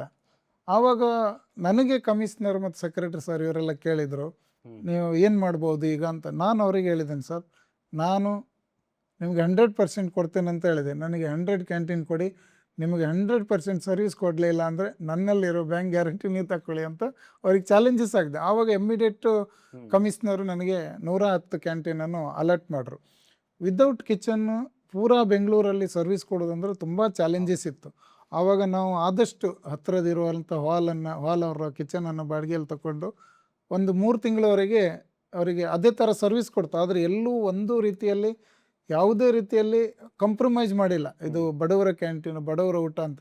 ಏನು ನಾವು ಬಾಕಿ ಕಾರ್ಪೊರೇಟ್ ಮತ್ತು 5 ಸ್ಟಾರ್ ಕ್ಯಾಟಗರಿಯಲ್ಲಿ ಏನು ಸ್ಟ್ಯಾಂಡರ್ಡ್ ಕೊಟ್ಟಿದೆ ಅದು ಸೇಮ್ ಇಂದಿರಾ ಕ್ಯಾಂಟೀನಲ್ಲಿ ಕೊಟ್ಟಿರೋದು. ಕಾರ್ಪೊರೇಟ್ ಕಂಪನಿ ಆಫೀಸಿಗೆ ಹೋಗ್ಬೇಕಿದ್ರೆ ಮೊದಲೇ ಇಂದಿರಾ ಕ್ಯಾಂಟೀನ್ ಎದುರುಗಡೆ ಬಸ್ ನಿಲ್ಲಿಸ್ಕೊಂಡು ಇಲ್ಲಿಂದ 5 ರೂಪಾಯಲ್ಲಿ ತಿಂಡಿ ತಿಂದ್ಕೊಂಡು ಕಾರ್ಪೊರೇಟ್ ಆಫೀಸಿಗೆ ಹೋಗ್ತಿದ್ದಾರೆ. ಅಷ್ಟು ಸ್ಟ್ಯಾಂಡರ್ಡ್ ಮ್ಯಾನೇಜ್ ಮಾಡಿದೆ. BBC ನ್ಯೂಸ್ನವರು ಹೊರಗಡೆಯಿಂದ ಬಂದು ಇಂದಿರಾ ಕ್ಯಾಂಟೀನಿಗೆ ಶೂಟ್ ಮಾಡಿ ನಮ್ಮ ಸ್ಟ್ಯಾಂಡರ್ಡು, ನಮ್ಮ ಇದೆಲ್ಲ ನೋಡಿ, ಅಲ್ಲಿ ಕೊಡುತ್ತಿರೋ ಕ್ವಾಲಿಟಿಯನ್ನೆಲ್ಲ ನೋಡಿ ಬೆಸ್ಟ್ ಕ್ಯಾಂಟೀನ್ ಅಂತ ಅನೌನ್ಸ್ ಮಾಡಿ ಹೋಗಿದ್ದಾರೆ. ಅದೆಲ್ಲ ಒಂದು ಖುಷಿ. ಯಾಕಂದರೆ ಅದು ಬಡವರಿಗೆ ಮಾಡಿರೋದು ಒಂದು ಒಳ್ಳೆ ಕಾನ್ಸೆಪ್ಟು. ಎಷ್ಟೋ ಜನ ಬಡವರು, ನಾನು KR ಮಾರ್ಕೆಟ್ ಕ್ಯಾಂಟೀನಲ್ಲಿ ಹೋಗಿ ಕೂತಾಗ ಎಷ್ಟೋ ಜನ ಬಡವರು ಬಂದು ಕಣ್ಣೀರು ತೆಗೆದು ಊಟ ಮಾಡ್ತಾ ಇದ್ದೆ ನೋಡಿದ್ದೇನೆ ನಾನು. ಒಂದು ದಿನಕ್ಕೆ ನಮಗೆ 25 ಪೂರ ದಿನದಲ್ಲಿ ಕಣ್ಮುಚ್ಚಿ ಹೊಟ್ಟೆ ತುಂಬ ಊಟ ಕೊಡ್ತೀರ. ತುಂಬ ಖುಷಿ ಆಗುತ್ತೆ. ಅದನ್ನೆಲ್ಲ ಒಂದು ಒಳ್ಳೆ ಕಾನ್ಸೆಪ್ಟ್, ರಿಯಲಿ ಅದು ಒಳ್ಳೆ ಕಾನ್ಸೆಪ್ಟ್. ಬಟ್ ಈಗ ಅದು ಮೊದಲಿನ ಥರ ಇಲ್ಲ, ಹಾಳಾಗಿದೆ. ಅಂದರೆ ಯಾರ್ಯಾರು ಟೆಂಡರ್ ತಗೊಂಡು ಏನೋ ಮಾಡಿದ್ದಾರೆ, ಬಟ್ ಅದು ರಿಯಲ್ ಕಾನ್ಸೆಪ್ಟ್ ನೋಡ್ಲಿಕ್ಕೆ ಹೋದ್ರೆ ಒಳ್ಳೆ ಕಾನ್ಸೆಪ್ಟ್ ಇಂದಿರಾ ಕ್ಯಾಂಟೀನ್ ಅಷ್ಟು. ಗೋವಿಂದ ಬಾಬು ಪೂಜಾರೆ, ನಮಗೆ ಸಾಮಾನ್ಯವಾಗಿ ಊರಲ್ಲಿ ಒಂದು ಹೊತ್ತಿನ ಊಟ ಮಾಡಬೇಕು ಅಂತಂದ್ರೆ ನಮ್ಮ ಕಾನ್ಸೆಪ್ಟ್ ಒಂದು 3 ಕಲ್ಲು ಹೂಡಬೇಕು, ಮಧ್ಯೆ ಒಂದಿಷ್ಟು ಸೌದೆ ಹಾಕಬೇಕು, ಅದಕ್ಕೊಂದು ಬೆಂಕಿ ಹಾಕಬೇಕು, ಅದರ ಮೇಲೆ ಒಂದು ಹಂಡೆ ಇಡಬೇಕು, ಅದಕ್ಕೆ ಅಡಿಗೆಗೆ ಬೇಕಾದಂಥ ವ್ಯವಸ್ಥೆಗಳು. ಬೆಂಕಿ ಇಲ್ಲದೆ ಅಡುಗೆ ಇಲ್ಲ ಅಂತ ಹೇಳಿ ಒಂದೇನೋ ಒಂದು ಹಿಂದಿನೊಂದು ಗಾದೆ ಮಾತು, ಅದನ್ನು ಸುಳ್ಳು ಮಾಡಿದ್ರಿ ನೀವು. ಬೆಂಕಿ ಇಲ್ಲದೆ ನೀವು ಅಡಿಗೆ ತಯಾರಿಸ್ತೀರಿ. ಈ ಬೆಂಕಿ ಇಲ್ಲದೆ ಅಡಿಗೆ ತಯಾರಿಸುವಂಥ ಕಾನ್ಸೆಪ್ಟ್ ಹೆಂಗೆ? ಇದು ನಿಮ್ಮ ಐಡಿಯಾನ? ಇದನ್ನು ಎಲ್ಲಿಂದ ನೀವು ಅಡಾಪ್ಟ್ ಮಾಡಿದ್ರಿ? ಬೆಂಕಿ ಇಲ್ಲದೆ ಅಡುಗೆ ಮಾಡಬೇಕಿದ್ರೆ ಅವನಿಗೆ ಅದ್ರ ಬಗ್ಗೆ 100% ನಾಲೆಜ್ ಇದ್ರೆ ಮಾತ್ರ ಸಾಧ್ಯ ಇದೆ. ತುಂಬ ಐಟಮ್ಸ್ ಇದೆ ಫೂಡಲ್ಲಿ ಬೆಂಕಿ ಇಲ್ಲದೇನೆ ನಾವು ಅಡುಗೆ ಮಾಡುವಂಥ ಕಾನ್ಸೆಪ್ಟ್ ಇದೆ. ಈಗ ಲೈಕ್ ಒಂದು ಸಲಾಡ್ಸ್ ಅಂತ ನೀವು ಪ್ರಿಪೇರ್ ಮಾಡಿ, ಸಲಾಟಲ್ಲಿ ಎಲ್ಲ ವೆಜಿಟೇಬಲ್ ನಮ್ಗೆ ಬಾಯ್ಲ್ ಮಾಡಬೇಕಂತಿಲ್ಲ. ಹೌದು, ಎಲ್ಲ ವೆಜಿಟೇಬಲ್ ನಮಗೆ ರೋಸ್ಟ್ ಮಾಡಬೇಕಂತನೂ ಇಲ್ಲ. ವಿದೌಟ್ ಬಾಯ್ಲ್ ಮಾಡ್ದೇನೆ, ವಿದೌಟ್ ರೋಸ್ಟ್ ಮಾಡ್ದೇನೆ ಸಲಾಡ್ ಮಾಡ್ಲಿಕ್ಕೆ ಆಪ್ಷನ್ ಇದೆ. ಅದಲ್ಲದೆ ಬೇರೆ ಬೇರೆ ರೀತಿಯಾದ ಫುಡ್ಡಲ್ಲಿ ಬೆಂಕಿ ಇಲ್ಲದೇನೆ ಅಡುಗೆ ಮಾಡಲಿಕ್ಕೆ. ಈಗ ನನ್ನ ಲಾಸ್ಟ್ ಟೈಮ್ ಒಂದು ನಾರಾಯಣ ಸ್ಕೂಲ್ ಅಂತ ಅಲ್ಲಿ ಕಾಂಪಿಟೇಟರ್ ಇತ್ತು, ಎಲ್ಲ ನನ್ನ ಮಗ ಶಾಲೆಗೆ ಹೋಗುವಂಥ ಶಾಲೆಯಲ್ಲಿ ವಿದೌಟ್ ಕುಕ್ಕಿಂಗ್, ವಿದೌಟ್ ಗ್ಯಾಸ್ ಅಡುಗೆ ಮಾಡುವಂಥ ಒಂದು ಕಾನ್ಸೆಪ್ಟ್. ಆವಾಗ ತುಂಬ ಜನ ಅವರ ಮಕ್ಕಳ ತಂದೆ ತಾಯಿ ಎಲ್ಲ ಬಂದು ಪಾರ್ಟಿಸಿಪೇಟ್ ಮಾಡ್ತಿದ್ರು. ಆವಾಗ ನಾನು ಅಲ್ಲಿ ಮಾಡುವಂಥ ಹೋದಾಗ ನಾನು ಮಾಡ್ತಾ ಇರೋದನ್ನೆಲ್ಲ ನೋಡಿ ಅವರು ಒಂದೊಂದು ಸ್ಟೆಪ್ ಬೈ ಆಗ್ತಾ ಇದ್ದನ್ನು ನೋಡಿ ಅವರೆಲ್ಲ ಬಿಟ್ಬಿಟ್ರೆ, ಅವರಿಗೆ ಕೊಟ್ಟುಬಿಡಿ ಅವಾರ್ಡು ಅಂತ. ಒಂದು ನಾಲೆಜ್, ಅದೊಂದು ಆ ಬೆಂಕಿ ಇಲ್ಲದೆ ಅಡುಗೆ ಮಾಡಬೇಕಿದ್ರೆ ಅದು ಯಾವ್ಯಾವ ವಸ್ತು ಯೂಸ್ ಮಾಡಬೇಕು, ಯಾವ್ಯಾವ ಇದೆಲ್ಲ ನಾವು ಯೂಸ್ ಮಾಡಬೇಕು ಅನ್ನೋದು ಅದು ನಾಲೆಜ್ ಇದ್ರೆ ಮಾತ್ರ ಅದು ಸಾಧ್ಯ ಇದೆ. ಕುಕಿಂಗ್ ವಿದೌಟ್ ಫೈರ್ ಅದು ಎಸ್ ಒಂದು ಕಾನ್ಸೆಪ್ಟ್. ನೀವು ಕಂಪ್ಲೀಟ್ ಆಗಿ ಒಂದು ಸ್ಟೀಮ್ ಬೇಸ್ಡ್ ಒಂದು ದೊಡ್ಡ ಕಿಚನ್ ಅನ್ನು ಇಟ್ಟಿದ್ದೀರಿ. ಅಲ್ಲಿ ಹ್ಯೂಮನ್ ಇಂಟರ್ಫಿಯರೆನ್ಸ್ ಅಥವಾ ಮನುಷ್ಯ ಹೋಗಿ ಅದನ್ನು ಟಚ್ ಮಾಡಬೇಕು ಅಂತಾನೆ ಇಲ್ಲ. ಒಂದು ಮಿಷಿನ್ನು, ಆ ಮಿಷಿನ್ಗೆ ಇಂತಿಷ್ಟು ಹೊತ್ತು ಇಂಥದ್ದನ್ನು ಮಾಡ್ತಾ ಇದ್ದೀರಿ ಅಂತಂದರೆ ಆಟೋಮೆಟಿಕ್ ಆಗಿ ಅದು ತಗೊಳ್ಳುತ್ತೆ. ಆ ಸಿಸ್ಟಮ್ ಹಾಕಬೇಕು, ಈ ಸಿಸ್ಟಮ್ ಮುಖಾಂತರ ಅಡುಗೆ ಮಾಡಬೇಕು, ಅಥವಾ ಒಂದು ಹೊಸ ಸಿಸ್ಟಮ್ ಕ್ಯಾಟ್ರಿಂಗ್ ಬಿಸ್ನೆಸ್ಸಲ್ಲೇ ಸಾಮಾನ್ಯವಾಗಿ ಯಾರು ಮಾಡದೇ ಇರುವಂಥ ಒಂದು ಕೆಲಸವನ್ನು ನಿಮ್ಮ ಕಿಚನ್ ಮಾಡ್ತಾ ಇದೆ. ಕನ್ವೆನ್ಷನಲ್ ಮೆಥಡ್ ಬೆಂಕಿಯಿಂದ ಮಾಡುವ ಅಡುಗೆಗೂ ನೀವು ಸ್ಟೀಮಿಂದ ತಯಾರಿಸುವಂಥ ಅಡುಗೆಗೂ ವ್ಯತ್ಯಾಸಗಳೇನು ಬರುತ್ತೆ? ಏನು ಇದರಲ್ಲಿ ಕ್ವಾಲಿಟಿ? ಒಂದು 3 ಕ್ಯಾಟಗರಿಯಲ್ಲಿ ಪ್ರೊಡಕ್ಷನ್ ಇರುತ್ತೆ. ಒಂದು ಬೆಂಕಿ ಇಲ್ಲದೆ ಅಡುಗೆ ಮಾಡುವಂಥ, ಈಗ ನಿಮ್ಗೆ ನಾನು ಎಕ್ಸ್ಪ್ಲೈನ್ ಮಾಡಿದೆ. ಇನ್ನೊಂದು ಎಲೆಕ್ಟ್ರಿಕಲಲ್ಲೇ ಮಾಡಲಿಕ್ಕೆ ಆಪ್ಷನ್ ಇದೆ. ಎಲೆಕ್ಟ್ರಿಕಲ್ ಆಟೋಮೆಟಿಕ್ ಬಾಯ್ಲರ್ ಅಂತ ಈಗ ನಯ ಟೆಕ್ನಾಲಜಿ ಒಂದು ಬಂದಿದೆ. ಅದರಲ್ಲಿ ಏನಂದರೆ ನಿಮ್ಗೆ ಎಲ್ಲೂ ಗ್ಯಾಸ್ ನಾಟ್ ರಿಕ್ವೈರ್ಡ್. ಎಲೆಕ್ಟ್ರಿಕಲ್ ಆಗಿ ಇದ್ದರೆ ನಾವೇನು ಟೈಮ್ ಸೆಟ್ ಮಾಡ್ತೇವೆ ಆ ಟೈಮ್ ಪ್ರಕಾರ ಅದು ಕುಕ್ಕಿಂಗ್ ಮಾಡ್ತದೆ, ಟೈಮ್ ಪ್ರಕಾರ ಅದು ಬಾಯ್ಲಿಂಗ್ ಆಗ್ತದೆ, ಆಟೋಮೆಟಿಕ್ಲಿ ಅದು ಪ್ರೊಡಕ್ಷನ್ ಆಗ್ತಾನೆ ಇರ್ತದೆ. ಹಾಗೆ ಒಂದು ರ್ಯಾಸ್ನಲ್ ಓವನ್ ಅಂತ ಹೊಸ ಟೆಕ್ನಾಲಜಿ ಈಗ ಬಂದಿದೆ. ಅದೇನಾಗುತ್ತೆ ಅಂದರೆ ನೀವು ಒಂದು ವಸ್ತುವನ್ನು ಕುಕ್ಕಿಂಗ್ ಮಾಡ್ಲಿಕ್ಕೆ ಇಟ್ಟರೆ ಅದು ಬಾಯ್ಲ್ ಆಗೋರವರೆಗೂ ನೀವು ಅಲ್ಲಿ ನಿಲ್ಬೇಕಂತಿಲ್ಲ. ಬಾಯ್ಲ್ ಆದಾಗ ಆಟೋಮೆಟಿಕ್ ಅದೇ ನಿಮ್ಮನ್ನು ಕರೀತದೆ. ಮತ್ತು ಕಡಿಮೆ ಆಯಿಲಲ್ಲಿ ಅಡುಗೆ ಮಾಡುವಂಥ ಆ ಟೆಕ್ನಿಕಲ್ ಈಗ ವಸ್ತು ತುಂಬ ಬಂದಿದೆ. ರ್ಯಾಸ್ನಲ್ ಓವನ್ ಏನು ಹೇಳಿದೆ ಅದು ಕಡಿಮೆ ಆಯಿಲಲ್ಲಿ. ಈಗ ಒಂದು ನೀವು ಬೆಂಡೆ ಫ್ರೈ ಮಾಡ್ತೀರಂತ ಇಟ್ಕೊಳ್ಳಿ, ಆ ಬೆಂಡೆ ಫ್ರೈ ಮಾಡ್ಲಿಕ್ಕೆ ನಿಮ್ಗೆ 1 ಲೀಟ್ರ್ ಆಯಿಲ್ ಬೇಕಾದರೆ ರ್ಯಾಸ್ನಲ್ ಓವನಲ್ಲಿ ಓನ್ಲಿ 200 ml ಅಲ್ಲಿ ನಿಮ್ಮ ಕೆಲಸ ಆಗ್ತದೆ. ಹಾಗೆ ತುಂಬ ಆಪ್ಷನ್ ಇದೆ. ಈಗ ನೀವು ಟೆಕ್ನಾಲಜಿ ತುಂಬ ಬಂದಿದೆ. ಸ್ಟಿಮ್ಮರಲ್ಲೂ ಹಾಗೆ ನಿಮಗೆ ಆಟೋಮೆಟಿಕ್ಲಿ ಅದು ನೀವು 3 ಸೀಟಿ ಅಂತ ಹಾಕಿದ್ರೆ ಅದು ಆಟೋಮೆಟಿಕ್ 3 ಸೀಟಿ ಯಾರು ಕೊಡಲಿ ಆಟೋಮೆಟಿಕ್ ಅದೇ ಬಂದಾಗುತ್ತೆ. ನೀವು ವೇಟ್ ಮಾಡಬೇಕಂತಿಲ್ಲ. ಸೇಫ್ಟಿ ತುಂಬ ಇಂಪಾರ್ಟೆಂಟು. ಕಿಚನಲ್ಲಿ ಮೊದಲೆಲ್ಲ ಏನಂದರೆ ಈ ಟೋಪ್ ಎಲ್ಲ 5-6-10 ಜನ ಒಟ್ಟಾಗಿ ಎತ್ತಾ ಇದ್ರು. ಈಗ ಹೊಸ ಟೆಕ್ನಾಲಜಿಯನ್ನು ರೇಂಜಿಗೆ ಕನೆಕ್ಟ್ ಆಗಿ ನಾವು ಒಂದು ಟ್ರಾಯ್ಲಿ ಮಾಡಿರ್ತೇವೆ. ಅದ್ರ ಮೇಲೆ ಕುಕ್ಕಿಂಗ್ ಆಗುತ್ತೆ, ಅದ್ರ ಮೇಲೆ ಪ್ರೊಡಕ್ಷನ್ ಆಗುತ್ತೆ. ಆ ಪ್ರೊಡಕ್ಷನ್ ಪೂರ ರೆಡಿ ಆದ್ರ ಮೇಲೆ ಅದು ಆಟೋಮೆಟಿಕ್ಲಿ ಆ ಟ್ರಾಯ್ಲಿ ತಗೊಂಡು ನೀವು ಹೋಗ್ಬೋದು. ಯಾರು ಬೇಡ, ಒಬ್ಬರೇ ಸಾಕು. ಅದಕ್ಕೆ 10 ಜನ ಮಾಡುವಂಥ ಕೆಲಸಕ್ಕೆ ಒಬ್ಬನೇ ಮಾಡುವಾಗ ಈ ಟೆಕ್ನಾಲಜಿ ತುಂಬ ಈಗ ಮಾರ್ಕೆಟಲ್ಲಿ ಬಂದಿದೆ. ನಮಗೆಲ್ಲ ಮುಂಚೆ ಹಿಂದೆ ಪಿಕ್ಚರ್ ಎಲ್ಲ ತೋರಿಸಿದವರು ದೊಡ್ಡ ದೊಡ್ಡ ಮ್ಯಾಸಿವ್ ಕ್ವಾಲಿಟಿ ಫುಡ್ ಅಂತಂದಾಗ ಅವರ ಮುಖದಿಂದ ಬೆವರು ಬೀಳುತ್ತೆ ಅನ್ನುವಂಥ ಒಂದು ಕಾನ್ಸೆಪ್ಟ್. ಅಂದರೆ ಇವತ್ತಿನ ದಿನಕ್ಕೆ ಗೋವಿಂದ ಬಾಪೂಜಾರೆ ಮನೆಯಲ್ಲಿ ಮಕ್ಕಳು ನಾನು ಹೊರಗಡೆ ಹೋಟ್ಲಲ್ಲಿ ಊಟ ಮಾಡ್ತೀನಿ ಅಂತಂದರೆ ಬೇಡ, ತಿನ್ನಬೇಡ, ಹೋಟ್ಲಲ್ಲಿ ಆರೋಗ್ಯ ಹಾಳಾಗುತ್ತೆ, ಹೊರಗಡೆ ತಿನ್ನಬೇಡ, ಮನೇಲಿ ತಿಂದ್ರೇ ಆರೋಗ್ಯ ಸೇಫ್. ಅಂದರೆ ನಾವು ತಿನ್ನುವ ಪ್ರತಿಯೊಂದು ಆಹಾರವೂ ಕೂಡ ಕಂಟಾಮಿನೇಟ್ ಆಗಿದೆ, ಯಾವುದೋ ಬೇರೆ ಬೇರೆ ಕೆಮಿಕಲ್ ರೆಸಿಡ್ಯೂಗಳನ್ನು ಅದಕ್ಕೆ ಆ್ಯಡ್ ಮಾಡಿದ್ದಾರೆ ಅನ್ನುವ ಭಯ ಇದೆ. ಹೊರಗಡೆ ತಿಂದರೆ ಆರೋಗ್ಯ ಹಾಳಾಗುತ್ತೆ, ಸಣ್ಣ ವಯಸ್ಸಲ್ಲಿ ಹೃದಯಾಘಾತ ಆಗುತ್ತೆ, ಕೊಲೆಸ್ಟ್ರಾಲ್ ಜಾಸ್ತಿ ಆಗುತ್ತೆ ಅನ್ನುವಂಥ ಎಲ್ಲ ಕಾನ್ಸೆಪ್ಟ್ಗಳ ನಡುವೆ ಶೆಫ್ ಟಾಕ್ನ ಫುಡ್ ಕ್ವಾಲಿಟಿ ಮನೆಯಲ್ಲಿ ಮಾಡಿರುವ ಅಡಿಗೆಗೆ ಎಷ್ಟು ಹತ್ತಿರ ಮತ್ತು ಅದು ಹೇಗೆ ಸಾಧಿಸ್ತೀರಿ ನೀವು ಅಂತ? ಶೆಫ್ ಟಾಕಲ್ಲಿ ನಾವು ಮೇಜರ್ ಆಗಿ ಮೇಂಟೈನ್ ಮಾಡೋದು ಫುಡ್ ಸೇಫ್ಟಿ. ಒಂದು ವೆಜಿಟೇಬಲ್ ಸಹ ಹೊರಗಡೆಯಿಂದ ಬಂದರೆ ಅದು 3 ಸ್ಟೆಪ್ಪಲ್ಲಿ ಅದು ಕ್ಲೀನಾಗಿ ಸ್ಯಾನಿಟೈಸರ್ ಆಗಿ ಮುಂದೆ ಹೋಗಬೇಕು. ಒಂದು ನಮ್ಮಲ್ಲಿ ಬರುವಂಥ ಈ ಗ್ರೋಸರಿ, ದಾಳು, ರೈಸು ಇದೆಲ್ಲ ಏನಿದೆ ಇದು ಟೋಟಲಿ ಕ್ಲೀನಾಗಿ 3 ಸಲ ಸಾರ್ಟಿಂಗ್ ಆಗ್ತದೆ. ಅದು 3 ಸಲ ಸಾರ್ಟಿಂಗ್ ಆಗಿ ಮತ್ತೆ ಅದು ಕ್ಲೀನಾಗಿ ಪ್ಯಾಕಿಂಗ್ ಆಗಿ ಮತ್ತೆ ನಮ್ಮ ಕಿಚನಿಗೆ ಡೈರೆಕ್ಟ್ಲಿ ಬರ್ತದೆ. ಮತ್ತೊಂದು ಏನಾಗಿದೆ ಅಂದರೆ ಈ ಸಣ್ಣ ಪುಟ್ಟ ಕೆಲವೊಂದು ಇದರಲ್ಲಿ ಅವರು ಅಷ್ಟು ಹೈಜೀನ್ ಅದೆಲ್ಲ ಮೇಂಟೈನ್ ಮಾಡೋದಿಲ್ಲ. ಇದರಲ್ಲಿ ಕೆಲವರಿಗೆ ಹೆಲ್ತ್ ಪ್ರಾಬ್ಲಮ್ ಆಗಿರ್ಬೋದು. ಬಟ್ ಒಂದು ಸ್ಟ್ಯಾಂಡರ್ಡ್ ಕ್ಯಾಟಗಿರಿಯಲ್ಲಿ ಇರುವಂಥ ಹೋಟೆಲ್ ಆಗಲಿ, ಸ್ಟ್ಯಾಂಡರ್ಡ್ ಕ್ಯಾಟಗಿರಿಯಲ್ಲಿರುವಂಥ ಕಿಚನ್ ಆಗಲಿ, ಇವರೆಲ್ಲ ಒಂದು ಸ್ಟ್ಯಾಂಡರ್ಡ್ ಮೇಂಟೈನ್ ಮಾಡೋದ್ರಿಂದ ಯಾವುದೇ ರೀತಿಯ ಫುಡಲ್ಲಿ ತೊಂದರೆ ಆಗುವಂಥ ಚಾನ್ಸಸ್ ಬರೋದಿಲ್ಲ. ಈಗ ದೊಡ್ಡ ದೊಡ್ಡ ಕಂಪನಿಯಲ್ಲಿ ಫಾರಿನಿಂದ ಬಂದು ನಮ್ಮ ಕಿಚನ್ ವಿಸಿಟ್ ಮಾಡ್ತಾರೆ, ರನ್ನಿಂಗ್ ಪ್ರೊಡಕ್ಷನಲ್ಲಿ ಬಂದು ನೋಡ್ತಾರೆ ಇವ್ರು ಹೇಗೆ ಮಾಡ್ತಾ ಇದ್ದಾರೆ ಅಂತ. ಅಷ್ಟು ಸ್ಟ್ರಿಕ್ಟ್ಲಿ ನಮ್ಮ ಆಡಿಟ್ ಕಿಚನ್ ನಡೀತದೆ. ಆ ಆಡಿಟ್ ನಡೆಯುವಾಗ ನಮಗೀಗ ಕಂಪ್ಲೇಂಟ್ಸಲ್ಲೇ ಸಹ ಈಗ ಊಟದಲ್ಲಿ ಊಟದ ಜೊತೆ 100% ಕಂಪ್ಲೇಂಟ್ಸ್ ಮ್ಯಾನೇಜ್ ಮಾಡಲಿಕ್ಕೆ ಇರುತ್ತೆ. ಮಕ್ಕಳದ್ದು ಬ್ಲಡ್ ರಿಪೋರ್ಟು, ಮೆಡಿಕಲ್ ಚೆಕಪ್ಪು, ಅವ್ರದ್ದು ಕೈ ಇದು ಸ್ಕ್ಯಾಪ್ಸ್ ಆಗಿ ಚೆಕ್ ಮಾಡ್ತೇವೆ ನಾವು, ಅಷ್ಟರವರೆಗೆ ಚೆಕ್ ಮಾಡ್ತೇವೆ. ಮತ್ತು ಮಷಿನರಿ ಏನಿದೆ ಅದರದ್ದು ಲ್ಯಾಬ್ ಚೆಕ್ಕಿಂಗ್ ಆಗುತ್ತೆ. ನಾವು ಯೂಸ್ ಮಾಡುವಂಥ ದಾಲ್, ರೈಸ್ ಅದರದ್ದು ರಾ ಮಟೀರಿಯಲಿಂದು ಸಹ ಲ್ಯಾಬ್ ಚೆಕ್ ಮಾಡಿಸ್ತೇವೆ ತುಂಬ ಸ್ಟ್ರಿಕ್ಟ್ಲಿ. ಮತ್ತು ನಮ್ಮ ಕಿಚನಲ್ಲಿ ಏನು ಪ್ರೊಡಕ್ಷನಲ್ಲಿ ನೀರೇನು ಯೂಸ್ ಆಗುತ್ತೆ ಅದು ಸಹ ನಮ್ಮದು ಲ್ಯಾಬ್ ಚೆಕಿಂಗ್ ಆಗುತ್ತೆ. ಎವ್ರಿಥಿಂಗ್ ಫುಡ್ ಸೇಫ್ಟಿ ಲೆವೆಲಲ್ಲೇ ನಾವು ಮ್ಯಾನೇಜ್ ಮಾಡ್ತೇವೆ. ISO ಸ್ಟ್ಯಾಂಡರ್ಡಲ್ಲಿ ಅದೆಲ್ಲ ನಾವು ಮ್ಯಾನೇಜ್ ಮಾಡಿದ್ರೆ ಮಾತ್ರ ನಮಗೆ ISO ಕಂಟಿನ್ಯೂ ಆಗುತ್ತೆ, ಇಲ್ಲಾಂದ್ರೆ ಆಗಲ್ಲ. ಒಂದು ಕಾಲದಲ್ಲಿ ವಿದ್ಯಾಭ್ಯಾಸಕ್ಕೆ ದುಡ್ಡಿಲ್ಲ, ಅಥವಾ ನಾನು ಓದಿ ನಾನು ಇದಕ್ಕೆ ದುಡ್ಡು ಹಾಕಿದ್ರೆ ನನ್ನ ತಂಗಿಗೆ ಮದುವೆ ಮಾಡೋ ಕಷ್ಟ ಆಗುತ್ತೆ ಅನ್ನೋ ಕಾರಣಕ್ಕೆ ಬಾಂಬೆಗೆ ಹೋಗಿ ಈಗ ಬೆಂಗಳೂರಲ್ಲಿ ಅಥವಾ ಇಡೀ ರಾಜ್ಯದ ಹಲವು ರಾಜ್ಯಗಳಲ್ಲಿ ನೀವು ಸರ್ವಿಸ್ ಮಾಡ್ತಾ ಇದ್ದೀರಿ. ಗೋವಿಂದ ಬಾಪೂಜಾರೆ, ಒಂದು ಸತ್ಯ, ಸಕ್ಕರೆ ಎಲ್ಲೇ ಬಿದ್ದರೂ ಇರುವೆ ಮುತ್ತುಕೊಳ್ಳುತ್ತೆ. ನಿಮ್ಮ ಹತ್ರ ದುಡ್ಡಿದೆ ಅಂತ ಗೊತ್ತಾದಾಗ ಒಂದಿಷ್ಟು ಜನ ಸಹಾಯಕ್ಕೆ ಕೆಲವರು ಜೆನ್ಯೂನ್ಲಿ ಬರ್ತಾರೆ, ಇನ್ನು ಕೆಲವರು ಇರಲಿ ದುಡ್ಡಿದೆ ಅವ್ರ ಹತ್ರ ಏನೋ ಸ್ವಲ್ಪ ಕೊಡ್ತಾರೆ ಅನ್ನೋ ಕಾರಣಕ್ಕೆ ಬರ್ತಾರೆ. ಈ ದೇಣಿಗೆ ಅಥವಾ ನಿಮ್ಮಲ್ಲಿ ಬಂದವರು ಆ ಹಣಕ್ಕೋಸ್ಕರ ಬರೋರು ಇವೆಲ್ಲ ನೋಡಿದಾಗ ನಿಮ್ಗೆ ಎಲ್ಲಾದರೂ ಒಂದು ಸಲ ಅನಿಸಿದೆಯಾ, ಅಯ್ಯೋ ಯಾಕಾದರೂ ದುಡ್ಡು ಮಾಡೋದ್ನಪ್ಪ ಅಂತ ಅನಿಸೋ ಸಮಯ ಇದೆಯಾ, ಸಂದರ್ಭ ಬಂದಿದೆಯಾ? 100% ಬಂದಿದೆ. ನಾವು ಮಾಡುವಂಥ ಚಾರಿಟಿಯಲ್ಲಿ ಮೇಜರ್ ಆಗಿ ನಾವು ಕೆಲವೊಂದು ಚಾರಿಟಿಯಲ್ಲಿ ನನ್ನ ಕಣ್ಣಾರಿ ನೋಡ್ತೇನೆ. ಅವ್ರು ರಿಯಲಿ ಬಡವರಾಗಿದ್ದಲ್ಲಿ ಮಾತ್ರ, ಈಗ ಒಂದು ಮನೆ ಕಟ್ಕೊಡೋದಾದ್ರೂ ಸಹ ಅವ್ರ ಮನೆಯಲ್ಲಿ ಒಬ್ಬರು ದುಡಿಯೋರು ಇರಬಾರ್ದು, ಅಂಥವ್ರನ್ನ ನಾನು ನೋಡಿ ನಾನು ಮನೆ ಕಟ್ಕೊಡ್ತೇನೆ. ಅದ್ರ ಕೆಲವೊಂದು ಹೆಲ್ಪು ಯಾರೋ ಒಬ್ರು ಹೇಳಿರ್ತಾರೆ, ನಾವು ಮಾಡ್ತೇವೆ. ಆದರೆ 80% ನನ್ನದು ಜಾಸ್ತಿ ಬಡವರಿಗೆ ಹೋಗಿ ಮುಟ್ಟಿದೆ. ಆದ್ರೆ ಕೆಲವು ಮಿಸ್ಕಮ್ಯುನಿಕೇಷನಿಂದ ಕೆಲವರಿಗೆ ಇದ್ದವರಿಗೂ ಹೋದದ್ದು ಅದೆಲ್ಲ ಸ್ವಲ್ಪ ಮನಸ್ಸಿಗೆ ನೋವಾಗುತ್ತೆ. ಈಗ ರೀಸೆಂಟ್ಲಿ ಒಂದು 4 ತಿಂಗಳ ಮೊದಲು ಒಂದು ಘಟನೆ ಆಯಿತು.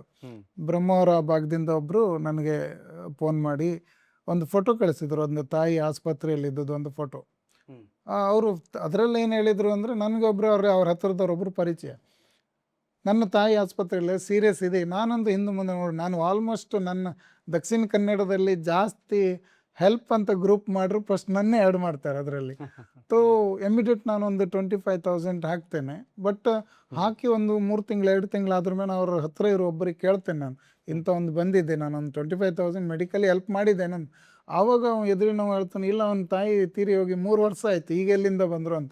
ಅಂಥದ್ದೆಲ್ಲ ಆದಾಗ ನಮಗೇನಾಗುತ್ತೆ, ಮನಸ್ಸಿಗೆ ತುಂಬ ನೋವಾಗುತ್ತೆ. ಇನ್ನೊಂದು ಸಲ ಯಾರೋ ರಿಯಲಿ ಆಸ್ಪತ್ರೆಯಲ್ಲಿ ಇದ್ದವ್ರು ಫೋನ್ ಮಾಡಿದಾಗ ನಮ್ಗೆ ಇದು ಫೇಕ್ ಅಂತ ಅನಿಸ್ತದೆ. ಹಾಗೆಲ್ಲ ತುಂಬ ಮಿಸ್ಕಮ್ಯುನಿಕೇಷನ್. ಯಾಕಂದರೆ ಯಾರೋ ಕಷ್ಟದಿಂದ ಫೋನ್ ಮಾಡಿದಾಗ ನಾವು ಅವರಿಗೆ ಮನಸ್ಸಿಗೆ ತೃಪ್ತಿ ಆಗುವಂಗೆ ನಾವು ಮಾತಾಡಿ ಅವ್ರಿಗೆ ಆದಷ್ಟು ಹೆಲ್ಪ್ ಮಾಡಲಿಕ್ಕೆ ನಾವು ಪ್ರಯತ್ನ ಪಡಬೇಕು. ಇಂಥವ್ರು ಒಂದು ತಪ್ಪು ಮಾಡೋದ್ರಿಂದ ತುಂಬ ಜನರಿಗೆ ಅದರಿಂದ ಇಫೆಕ್ಟು ಆಗಿದೆ, ಆಗ ಮನಸ್ಸಿಗೆ ತುಂಬ ನೋವಾಗುತ್ತೆ. ಕೆಲವು ಜೊತೆಯಲ್ಲಿ ಇದ್ಕೊಂಡು ಕೆಲವರೆಲ್ಲ ನಮಗೆ ತೊಂದರೆ ಕೊಟ್ಟು ಅಂದರೆ ಲಾಸ್ ಮಾಡಿದವರು ಇದ್ದಾರೆ. ಅದನ್ನೆಲ್ಲ ನೋಡಿದಾಗ ನಮಗೆ ಇಂಥವ್ರು ಮಧ್ಯೆ ಬಂದು ನಮ್ಗೆ ಈ ಟೈಪ್ ಆಗೋದ್ರಿಂದ ಇನ್ಯಾರನ್ನು ಬೆಳೆಸ್ಬೇಕೋ ಬೇಡವೋ ಹಾಗೆಲ್ಲ ಇರುತ್ತೆ. ಹೌದು, ಸಾಮಾನ್ಯ ನಾನು ಒಂದು 10 ರೂಪಾಯಿ ಖರ್ಚು ಮಾಡ್ತೀನಿ ಅಂತಂದ್ರೆ ನನಗೆ 10 ರೂಪಾಯಿಯಿಂದ ಲಾಭ ಎಷ್ಟು, ನಾನು ಅದರಿಂದ ಎಷ್ಟು ದುಡಿಬಹುದು ಅನ್ನೋ ಒಂದು ಸಾಮಾನ್ಯ 10 ರೂಪಾಯಿಗೂ ಕೂಡ ನಾವು ಆಲೋಚನೆ ಮಾಡ್ತೀವಿ. ಹೌದು.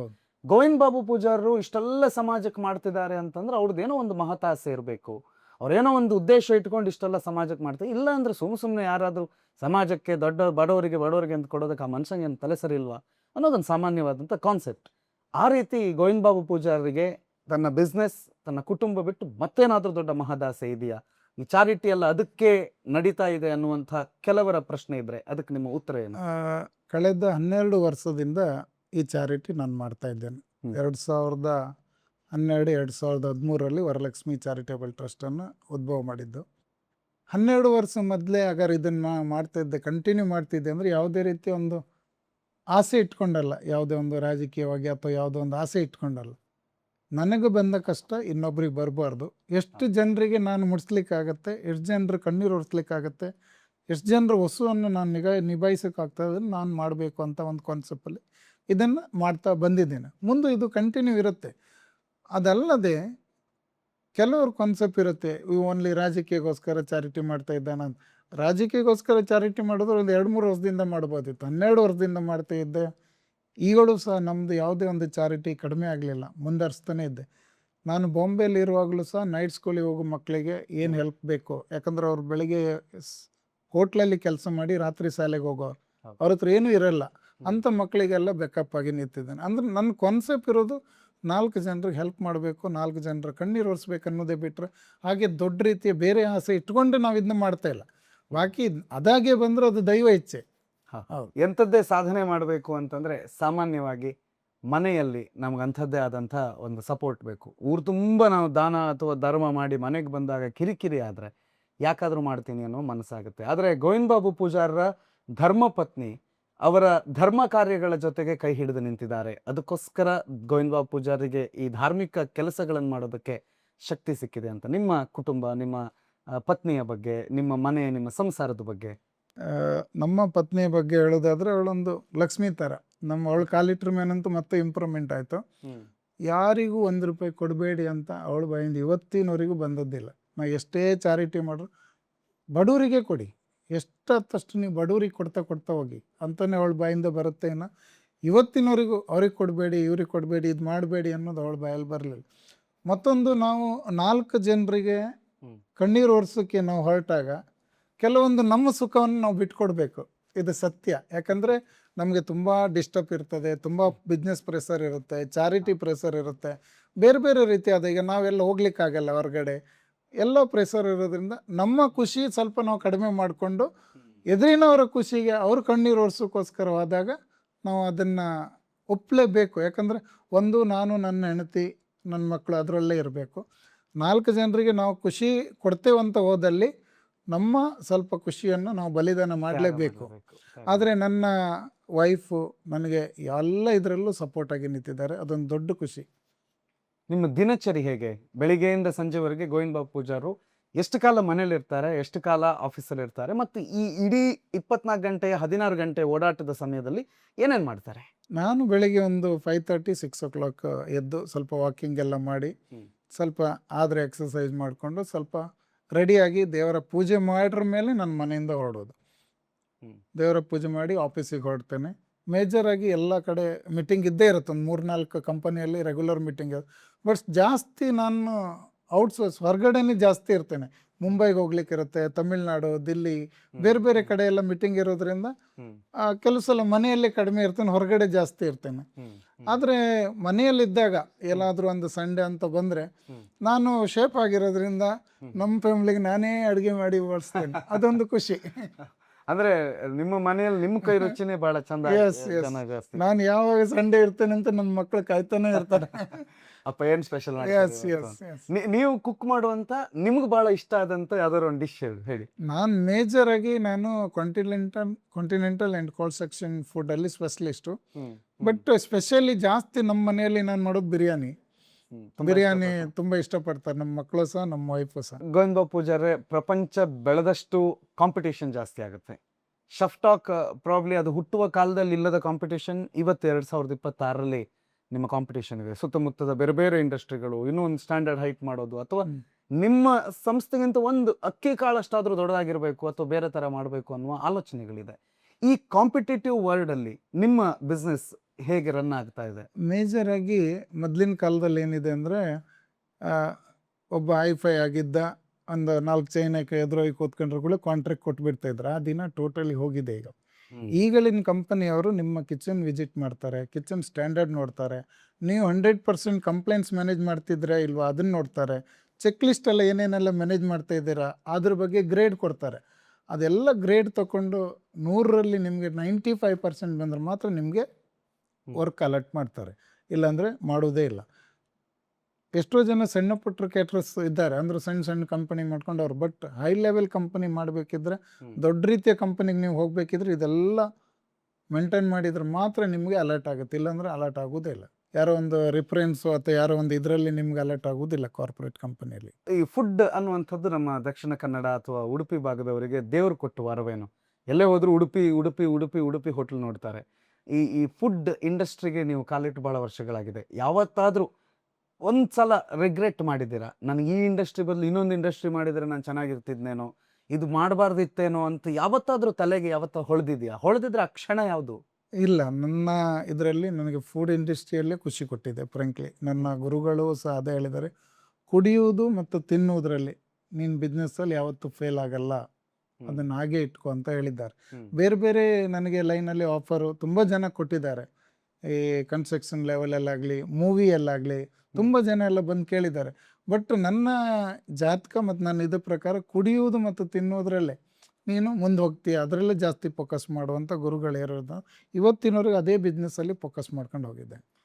ಮುಂದಿನ ಒಂದು 5 ವರ್ಷ 2026 2031ಕ್ಕೆ ನಾನು ಗೋವಿಂದ ಬಾಬು ಪೂಜಾರನ್ನ ಹೀಗೆ ಕೂತ್ಕೊಂಡು ಒಂದು ಇಂಟರ್ವ್ಯೂವಲ್ಲಿ ಮಾತಾಡಿಸ್ತೀನಿ ಅಂತಂದರೆ, ಆಗ ನೀವು ನಿಮ್ಮನ್ನು ಎಲ್ಲಿ ನೋಡೋದಕ್ಕೆ ಇಷ್ಟಪಡ್ತೀರಿ? ಇದ್ರ ಜೊತೆಗೆ ಬೇರೆ ಏನಾದರೂ ಹೊಸ ಆಲೋಚನೆಗಳು, ಏನಾದರೂ ಹೊಸದು ಮಾಡಬೇಕು ಅನ್ನುವ ಕಾನ್ಸೆಪ್ಟ್ ಏನಾದರೂ ಇದೆಯಾ? ಮುಂದಿನ 5 ವರ್ಷದ ಪ್ಲಾನ್ ಏನು ಗೋವಿಂದ ಬಾಬು ಪೂಜಾರದ್ದು? ಮುಂದಿನ 5 ವರ್ಷದ ಪ್ಲಾನ್ ಒಂದು, ಈಗ ಏನು ನಾನು ಸಮಾಜ ಸೇವೆ ಮಾಡ್ತಾ ಇದ್ದೇನೆ ಅದನ್ನ ಇನ್ನೂ ದೊಡ್ಡ ರೀತಿಯಲ್ಲಿ ಮಾಡ್ಬೇಕನ್ನೋದಿದೆ. ಈಗ ಏನು 4-5 ಸಾವಿರ ಜನ ಕೆಲಸ ಮಾಡ್ತಾ ಇದ್ದಾರೆ, ಮಿನಿಮಮ್ ಒಂದು 10,000 ಜನರಿಗೆ ಕೆಲಸ ಕೊಡ್ಬೇಕನ್ನೋದೇ ನನ್ನ ಆಸೆ. ಅದ್ರ ಜೊತೆಯಲ್ಲಿ ನಂದು ಇನ್ನೊಂದು ಆಸೆ ಇದೆ, ಅಂದರೆ ನಮ್ಮ ಈ ಭಾಗದವರಿಗೆ ಇಲ್ಲೇ ಟ್ರೈನಿಂಗ್ ಕೊಟ್ಟು ಬೇರೆ ಕಂಪನಿಗೆ ಕಳಿಸುವ ಹಾಗೆ ಇಲ್ಲಿಂದ ಒಂದು ಟ್ರೈನಿಂಗ್ ಸೆಂಟರ್ ಮಾಡಿ ಇಲ್ಲಿಂದ ಮಕ್ಕಳನ್ನ ತಯಾರು ಮಾಡಿ ಡೈರೆಕ್ಟ್ ವಿದೌಟ್ ಇಂಟರ್ವ್ಯೂ ಅವ್ರು ಜಾಯ್ನ್ ಆಗುವಂಗೆ ಆಪ್ಷನ್ ಕೊಡಬೇಕಂತ ಇದೆ. ಮತ್ತು ಅದಲ್ಲದೆ ನಮ್ಮ ಬೈಂದೂರು ಭಾಗದಲ್ಲಿ ಉದ್ಯಮ ತಂದು ಈಗ ಮಾಡ್ತಾ ಇದ್ದೇನೆ, ಅವರು ಸ್ವಲ್ಪ ದೊಡ್ಡ ರೀತಿಯ ಉದ್ಯಮ ಮಾಡಿ ಇನ್ನೂ ಎಷ್ಟೋ ಜನರಿಗೆ ಕೆಲಸ ಕೊಡಬೇಕನ್ನೋದು ನನ್ನ ಆಸೆ. ಯಾಕಂದರೆ ಇಲ್ಲಿ ನಾವು ಹುಟ್ಟಿದಾಗ ಇಲ್ಲಿ ಋಣ ಇರುತ್ತೆ, ಕೆರೆಯ ನೀರನ್ನು ಕೆರೆಗೆ ಚೆಲ್ಲಿ ಅಂತ ಹೇಳ್ತಾರಲ್ಲ, ಅದೇ ಥರ ಕೆಲವೊಂದು ನಮಗೆ ಹುಡುಕಿ ಬರ್ತದೆ. ಒಂದು ಸಮಯ ಏನಾಯ್ತು ಅಂದರೆ ನಾನು ತಿರುಪತಿಗೆ ಹೋಗಿದ್ದೆ ಒಂದು 8 ವರ್ಷ ಮೊದಲೇ. ಆದರೆ ನನಗೇನಾಗಿದೆ, ಒಂದು ಲಡ್ಡು ತಗೊಳ್ಲಿಕ್ಕಿದ್ದು ಪೂರ ತಡ್ಪಾಯಿಸಿದೆ ನಾನು ಅಷ್ಟು. ಆದರೆ ಅಲ್ಲಿ ದೇವ್ರ ಹತ್ರ ಬೇಡ್ಕೊ ಬಂದೆ, ನನಗೊಂದು ಲಡ್ಡುಗೆ ಇಷ್ಟನ್ನೆಲ್ಲ ತೊಂದರೆ ಕೊಟ್ಟೆ. ಅದೇ ತಿರುಪತಿಯಲ್ಲಿ ನನಗೆ ಅದೇ 2 ವರ್ಷ ಬಿಟ್ಟು 3 ದೊಡ್ಡ ಹೋಟ್ಲು ಟೆಂಡರ್ ನನಗೆ ಸಿಕ್ಕಿದೆ. ಅಂದರೆ ಅದು ದೈವ ಇಚ್ಛೆ. ಇವತ್ತು ಆ ಲಡ್ಡುನ ಬಾಕ್ಸ್ ಬರ್ತದೆ. ಅಂದರೆ ಆ ದೇವರ ಅನುಗ್ರಹ, ನಾವು ಎಷ್ಟೋ ಜನರಿಗೆ ಮಾಡಿದಂಥ ಸಹಾಯ, ಅವರೆಲ್ಲರ ಆಶೀರ್ವಾದ ಇರುವಾಗ ಕೂಡಿ ಬರ್ತದೆ. ಕೋವಿಡಲ್ಲಿ ಎಲ್ಲ ಬಿಟ್ಟು, ನನ್ನ ಸರ್ವಸ್ವವೇ ಬಿಟ್ಟು ದಾನ ಮಾಡಲಿಕ್ಕೆ ಹೊರಟಿದ್ದೆ ನಾನು. ನನ್ನ 5,000 ಮಕ್ಕಳು ಮನೆಯಲ್ಲೇ ಕೂತಿದ್ದಾರೆ, ಕೆಲಸ ಇಲ್ಲದೆ. ಬೈಂದೂರು ಭಾಗದಲ್ಲಿ ಮಿನಿಮಮ್ 1,500 ಮನೆಗೆ ನಾವು ಫುಡ್ ಕಿಟ್ ಕೊಟ್ಟಿದ್ದೇವೆ ದೊಡ್ಡ ರೀತಿಯಲ್ಲಿ. ಅಲ್ಲಿ ಪೌರ ಕಾರ್ಮಿಕರಿಗೆ ಕೊಟ್ಟಿದ್ದೇವೆ, ರಿಕ್ಷಾ ಚಾಲಕರಿಗೆ ಕೊಟ್ಟಿದ್ದೇವೆ. ಕೊಟ್ಟಾಗ ನನಗೇನಾಯಿತು, ದೇವರಲ್ಲಿ ಹೋಗಿ ನಾನು ಇಷ್ಟೇ ಬೇಡ್ಕೊಂಡಿದ್ದು, ನಾನು ಇಷ್ಟೆಲ್ಲ ಫುಡ್ ಕಿಟ್ ಹಂಚಿದ್ದೇನೆ, ಇಷ್ಟೆಲ್ಲ ನೀರಿಲ್ಲ, ನಮ್ಮ ಉಪ್ಪಂದ ಬಿಜೂರು ಈ ಭಾಗಕ್ಕೆ ನೀರೇ ಇಲ್ಲ. 500 ಮನೆಗೆ ನೀರು ಸರಬರಾಜು ಕಂಟಿನ್ಯೂಸ್. ಮತ್ತು ಬಾಂಬೆಯಿಂದ ಎಷ್ಟೋ ಜನ ಬಂದಿದ್ದಾರೆ, ಒಂದು 10,000 20,000 ಜನ ಕರೆಂಟ್ರಾಗಿದ್ದಾರೆ. ಅವರಿಗೆ ಕೊಲ್ಲೂರಿಂದ ಊಟ ಬರ್ತಿದ್ದು ಬಿಟ್ಟು ಬೇರೆ ಏನೂ ಇಲ್ಲ. ಅಂಥ ಸಮಯದಲ್ಲಿ ಒಳಗಡೆ ಹೋಗಿ ಅವರಿಗೆ ಸರ್ವಿಸ್ ಕೊಟ್ಟು, ತಿಂಡಿ, ಗಿರಿಯಾನಿ ಏನು ಬೇಕೆಲ್ಲ ಅವ್ರಿಗೆ ಕೊಟ್ಟಿದ್ದೆ. ಅದೊಂದು ಖುಷಿ. ಯಾಕಂದರೆ ಅಂಥ ಸಮಯದಲ್ಲಿ ನಾವು ಎಲ್ಲ ಬಿಟ್ಟು ಹೋಗಿ ಲಾಸ್ಟಿಗೆ ನಾನು ದೇವರಲ್ಲಿ ಒಂದು ಪ್ರಾರ್ಥನೆ ಮಾಡ್ಕೊಂಡು, ದೇವ್ರು ಇದೆಲ್ಲ ಮಾಡಿದ್ದೇನೆ, ಆದ್ರೆ ನನ್ನ 4-5 ಸಾವಿರ ಮಕ್ಕಳು ಕೂತಿದ್ದಾರಲ್ಲ ಅಂತ. ಅವಾಗ ನೀವು ನಂಬಲಿಕ್ಕಿಲ್ಲ, ದೇವರ ಅನುಗ್ರಹ ಅಂತ ಹೇಳ್ತೇನಲ್ಲ, ಆಟೋಮೆಟಿಕ್ಲಿ ಒಂದು ಟೆಂಡರ್ ಕೋವಿಡ್ ಸಮಯದಲ್ಲಿ ನನಗೆ ಬಂತು. ಆ ಟೆಂಡರ್ ನಂಗೆ ಅಲರ್ಟ್ ಆದದ್ದಿಂದ ಆಟೋಮೆಟಿಕ್ಲಿ ನನ್ನ 5,000 ಮಕ್ಕಳಿಗೆ 1-1.5 ವರ್ಷ ನಾನು ಆರಾಮಲ್ಲಿ ಮ್ಯಾನೇಜ್ ಮಾಡ್ಕೊಂಡು ಅವ್ರನ್ನ ಸಂಬಳ ಎಲ್ಲ ಕೊಟ್ಕೊಂಡು, ಕೆಲವರು ಕೆಲಸ ಮಾಡ್ದೇನೂ ಸಂಬಳ ಕೊಟ್ಟದಿದ್ದು. ಗೋವಿಂದ ಬಾಬು ಪೂಜಾರ್ರೆ, ಈಸಿ ಉದ್ಯಮ ಮಾಡ್ತೀನಿ ನಾನು ಅನ್ನೋದು, ಅಥವಾ ನನಗೊಂದು ಬಿಸ್ನೆಸ್ ಮಾಡಬೇಕು ಅನ್ನೋ ಕನಸು ಕಟ್ಕೊಳ್ಳೋದಕ್ಕೆ ಏನು ದುಡ್ಡು ಬೇಕಿಲ್ಲ. ಆದರೆ ಆ ಕನಸನ್ನು ನನಸು ಮಾಡಬೇಕು ಅಂತಂದರೆ ಒಂದು ಮೂಲ ಬಂಡವಾಳ ಅಂತ ಬೇಕು. ಅಂದರೆ ಸಾಮಾನ್ಯವಾಗಿ ಸಡನ್ನಾಗಿ ಹೋಟ್ಲಿಂದ ಹೊರಗಡೆ ಬಂದು ನಾನು ಬಿಸ್ನೆಸ್ ಮಾಡ್ತೀನಿ ಅಂತಂದರೆ ಸಾಲನೂ ಕೊಡೋದಿಲ್ಲ ಬ್ಯಾಂಕ್ಗಳು. ಈ ಆರಂಭದ ದಿನಗಳು ಶೆಫ್ ಟಾಕ್ ಸಂಸ್ಥೆ ಸ್ಟಾರ್ಟ್ ಆದಂಥ ಸಂದರ್ಭ, ಒಂದಿಷ್ಟು ಜನ ನಿಮ್ಗೆ ಸಹಾಯ ಮಾಡಿರ್ಬೋದು, ಏನೋ ಒಂದು ಕೈಯಲ್ಲಿದ್ದು, ಒಂದು ಮನೆಯಲ್ಲಿರೋ ಅಜ್ಜಿ ಒಂದು 50 ರೂಪಾಯಿ ತಗೋಮಗ ನನ್ನ ಕೈಯಲ್ಲಿ ಇಷ್ಟೇ ಅಂತ. ಆ ದಿನಗಳನ್ನು ನೆನ್ಪು ಮಾಡ್ಕೊಂಡ್ರೆ ನಿಮಗೆ ಬೆಂಬಲವಾಗಿ ನಿಂತಹ ಅಂಶಗಳು ಮತ್ತು ಮನುಷ್ಯರು ಯಾರ್ಯಾರು? ಶೇಪ್ ಟಾಕ್ ಸ್ಟಾರ್ಟ್ ಮಾಡುವಾಗ ಆ್ಯಕ್ಚುಲಿ ನಾನು 5 ಸ್ಟಾರ್ ಹೋಟ್ಲಲ್ಲಿ ಇರೋದ್ರಿಂದ ಒಳ್ಳೆ ಸ್ಯಾಲ್ರಿ ಇತ್ತು. ಆ ಸ್ಯಾಲ್ರಿ ಸೇವಿಂಗ್ ಮಾಡ್ಕೊಂಡು ಒಂದು ಹಂತದಲ್ಲಿ ಫೈನಾನ್ಸ್ ಫಸ್ಟ್ ಕಂಪನಿ ಸ್ಟಾರ್ಟ್ ಮಾಡಿದಾಗ, ಬಟ್ ಜೊತೆಯಲ್ಲಿ ನಮ್ಮ ಭಾರತ್ ಕೋಪರೇಟಿವ್ ಚೇರ್ಮನ್ ಜಯಸುವರ್ಣರವರು ಅವ್ರ ಹತ್ರ ಮಾತಾಡಿದಾಗ, ನಾನು ಸಮ್ ಲೋನ್ ನಿಂಗೆ ಅಲರ್ಟ್ ಮಾಡ್ತೇನೆ, ನೀನು ಮಾಡು ಅಂತಲೂ ಹೇಳಿದರು. ಅವರೊಂದು ಲೋನು ಮತ್ತು ನಾನು 5 ಸ್ಟಾರ್ ಹೋಟ್ಲಲ್ಲಿ ದುಡ್ದಿರೋ ಹಣದಿಂದ ಅದು ಒಂದು ಸ್ಟೆಪ್, ಆ ಸ್ಟೆಪ್ ಸಿಕ್ಕರ ಮೇಲೆ ನಾನು ಮತ್ತೆ ಹಿಂದೆ ನೋಡಲಿಲ್ಲ. ಶೇಪ್ ಟಾಕ್ ಕಂಪನಿಯಲ್ಲಿ ಯಾವುದೇ ರೀತಿಯ ಯಾರೂ ಫೈನಾನ್ಸರ್ ಇಲ್ಲ, ಯಾರೂ ಇಲ್ಲ. ಇದು 0ಇಂದ ಸ್ಟಾರ್ಟ್ ಮಾಡಿದ್ದೆ, ಇಷ್ಟು ದೊಡ್ಡ ಮಾಡಿದ್ದೆ ನಾನೇ ದುಡ್ದಣದಿಂದ. ಸ್ಟೆಪ್ ಬೈ ಸ್ಟೆಪ್ ಬ್ಯಾಂಕಿಂದ ಲೋನ್ ಮಾಡಿಕೊಂಡು, ಲೋನ್ ತೀರಿಸ್ಕೊಂಡು ಸ್ಟೆಪ್ ಬೈ ಸ್ಟೆಪ್ಪು. ಮತ್ತೊಂದು ಬೇಕಪ್ಪ ಅಂದ್ರೆ ಜಿಮ್ಖಾನ ಕಬ್ ನಾನು ಲಾಸ್ಟ್ ಟೈಮ್ ಹೇಳಿದೆ ನಿಮಗೆ, ಫಸ್ಟ್ ನಮ್ಗೆ ಸಿಕ್ತಲ್ಲ, ಅದರಿಂದ ತುಂಬ ನಮಗೆ ಬೆನಿಫಿಟ್ ಆಯಿತು ಶೇಪ್ ಟಾಕ್ ಒಂದು ಸ್ಟೆಪ್ ತಗೊಳ್ಲಿಕ್ಕೆ. ಅಲ್ಲೂ ಒಂದು ಹೈಟೆಕ್ ಸರ್ವಿಸ್ ಕೊಟ್ಟು ಅವರು ಹ್ಯಾಪಿ, ನನಗೂ ಹ್ಯಾಪಿ ಆಯ್ತು. ಯಾಕಂದ್ರೆ ಅದರಿಂದ ಒಂದು ಶೇಪ್ ಟಾಕ್ ಇವೆ ಬೆಕಪ್ ಸಿಗ್ದಂಗೆ ಆಯಿತು. ಆವತ್ತಿನ ದಿನ ಈಗ ನೀವು ಶೆಫ್ ಟಾಕನ್ನು ನೋಡಿದಾಗ ನಿಮ್ಮ ಸ್ಟಾರ್ಟಿಂಗ್ ಕಂಪನಿ ಮತ್ತು ಇವತ್ತಿನ ಕಂಪನಿ ನೀವು ಎಷ್ಟು ದೊಡ್ಡದಾಗಿ ಗ್ರ್ಯಾಜುವಲ್ ಆಗಿ ಇನ್ಕ್ರೀಸ್ ಮಾಡಿದ್ದೀರಿ? ಟೋಟಲ್ ಪ್ರೊಡಕ್ಷನ್ ಇಂದ ಇರ್ಬೋದು, ಅಥವಾ ಅಲ್ಲಿರುವಂಥ ಎಕ್ವಿಪ್ಮೆಂಟ್ ಇಂದ ಇರ್ಬೋದು, ಅಲ್ಲಿರುವಂಥ ಎಂಪ್ಲಾಯಿ ಇಂದ ಇರ್ಬೋದು, ಆರಂಭಕ್ಕೂ ಇವತ್ತಿಗೂ ಎಷ್ಟು ದೊಡ್ಡದಾಗಿದೆ? ಎಕ್ವಿಪ್ಮೆಂಟ್ಸ್ ನೋಡ್ಲಿಕ್ಕೆ ಹೋದ್ರೆ ಹೊಸ ಹೊಸ ಟೆಕ್ನಾಲಜಿ ತುಂಬ ಬಂದಿದೆ. ಆ ಟೆಕ್ನಾಲಜಿ ಪ್ರಕಾರ ನಾವು ಅಪ್ಡೇಟ್ ಮಾಡ್ತಾನೆ ಇರ್ತೇವೆ. ಮತ್ತೊಂದು ಸ್ಟಾಪ್ ಅಂದರೆ ನಾನು ಎಲ್ಲ ನನ್ನ ಆ್ಯನ್ಯುವಲ್ ಡೇ ಪ್ರೋಗ್ರಾಮಲ್ಲಿ ಹೇಳ್ತೇನೆ, ಎಷ್ಟೋ ಸ್ಟಾಪ್ ನನ್ನ ಹತ್ರ 15ರಿಂದ 17 ವರ್ಷದ, ಇವತ್ತು ಶೇಪ್ ಟಾಕ್ 18 ವರ್ಷ ಆಯಿತು, 17-18 ವರ್ಷದಿಂದ ಕೆಲಸ ಮಾಡುವಂಥ ಸ್ಟಾಪ್ ಇದ್ದಾರೆ.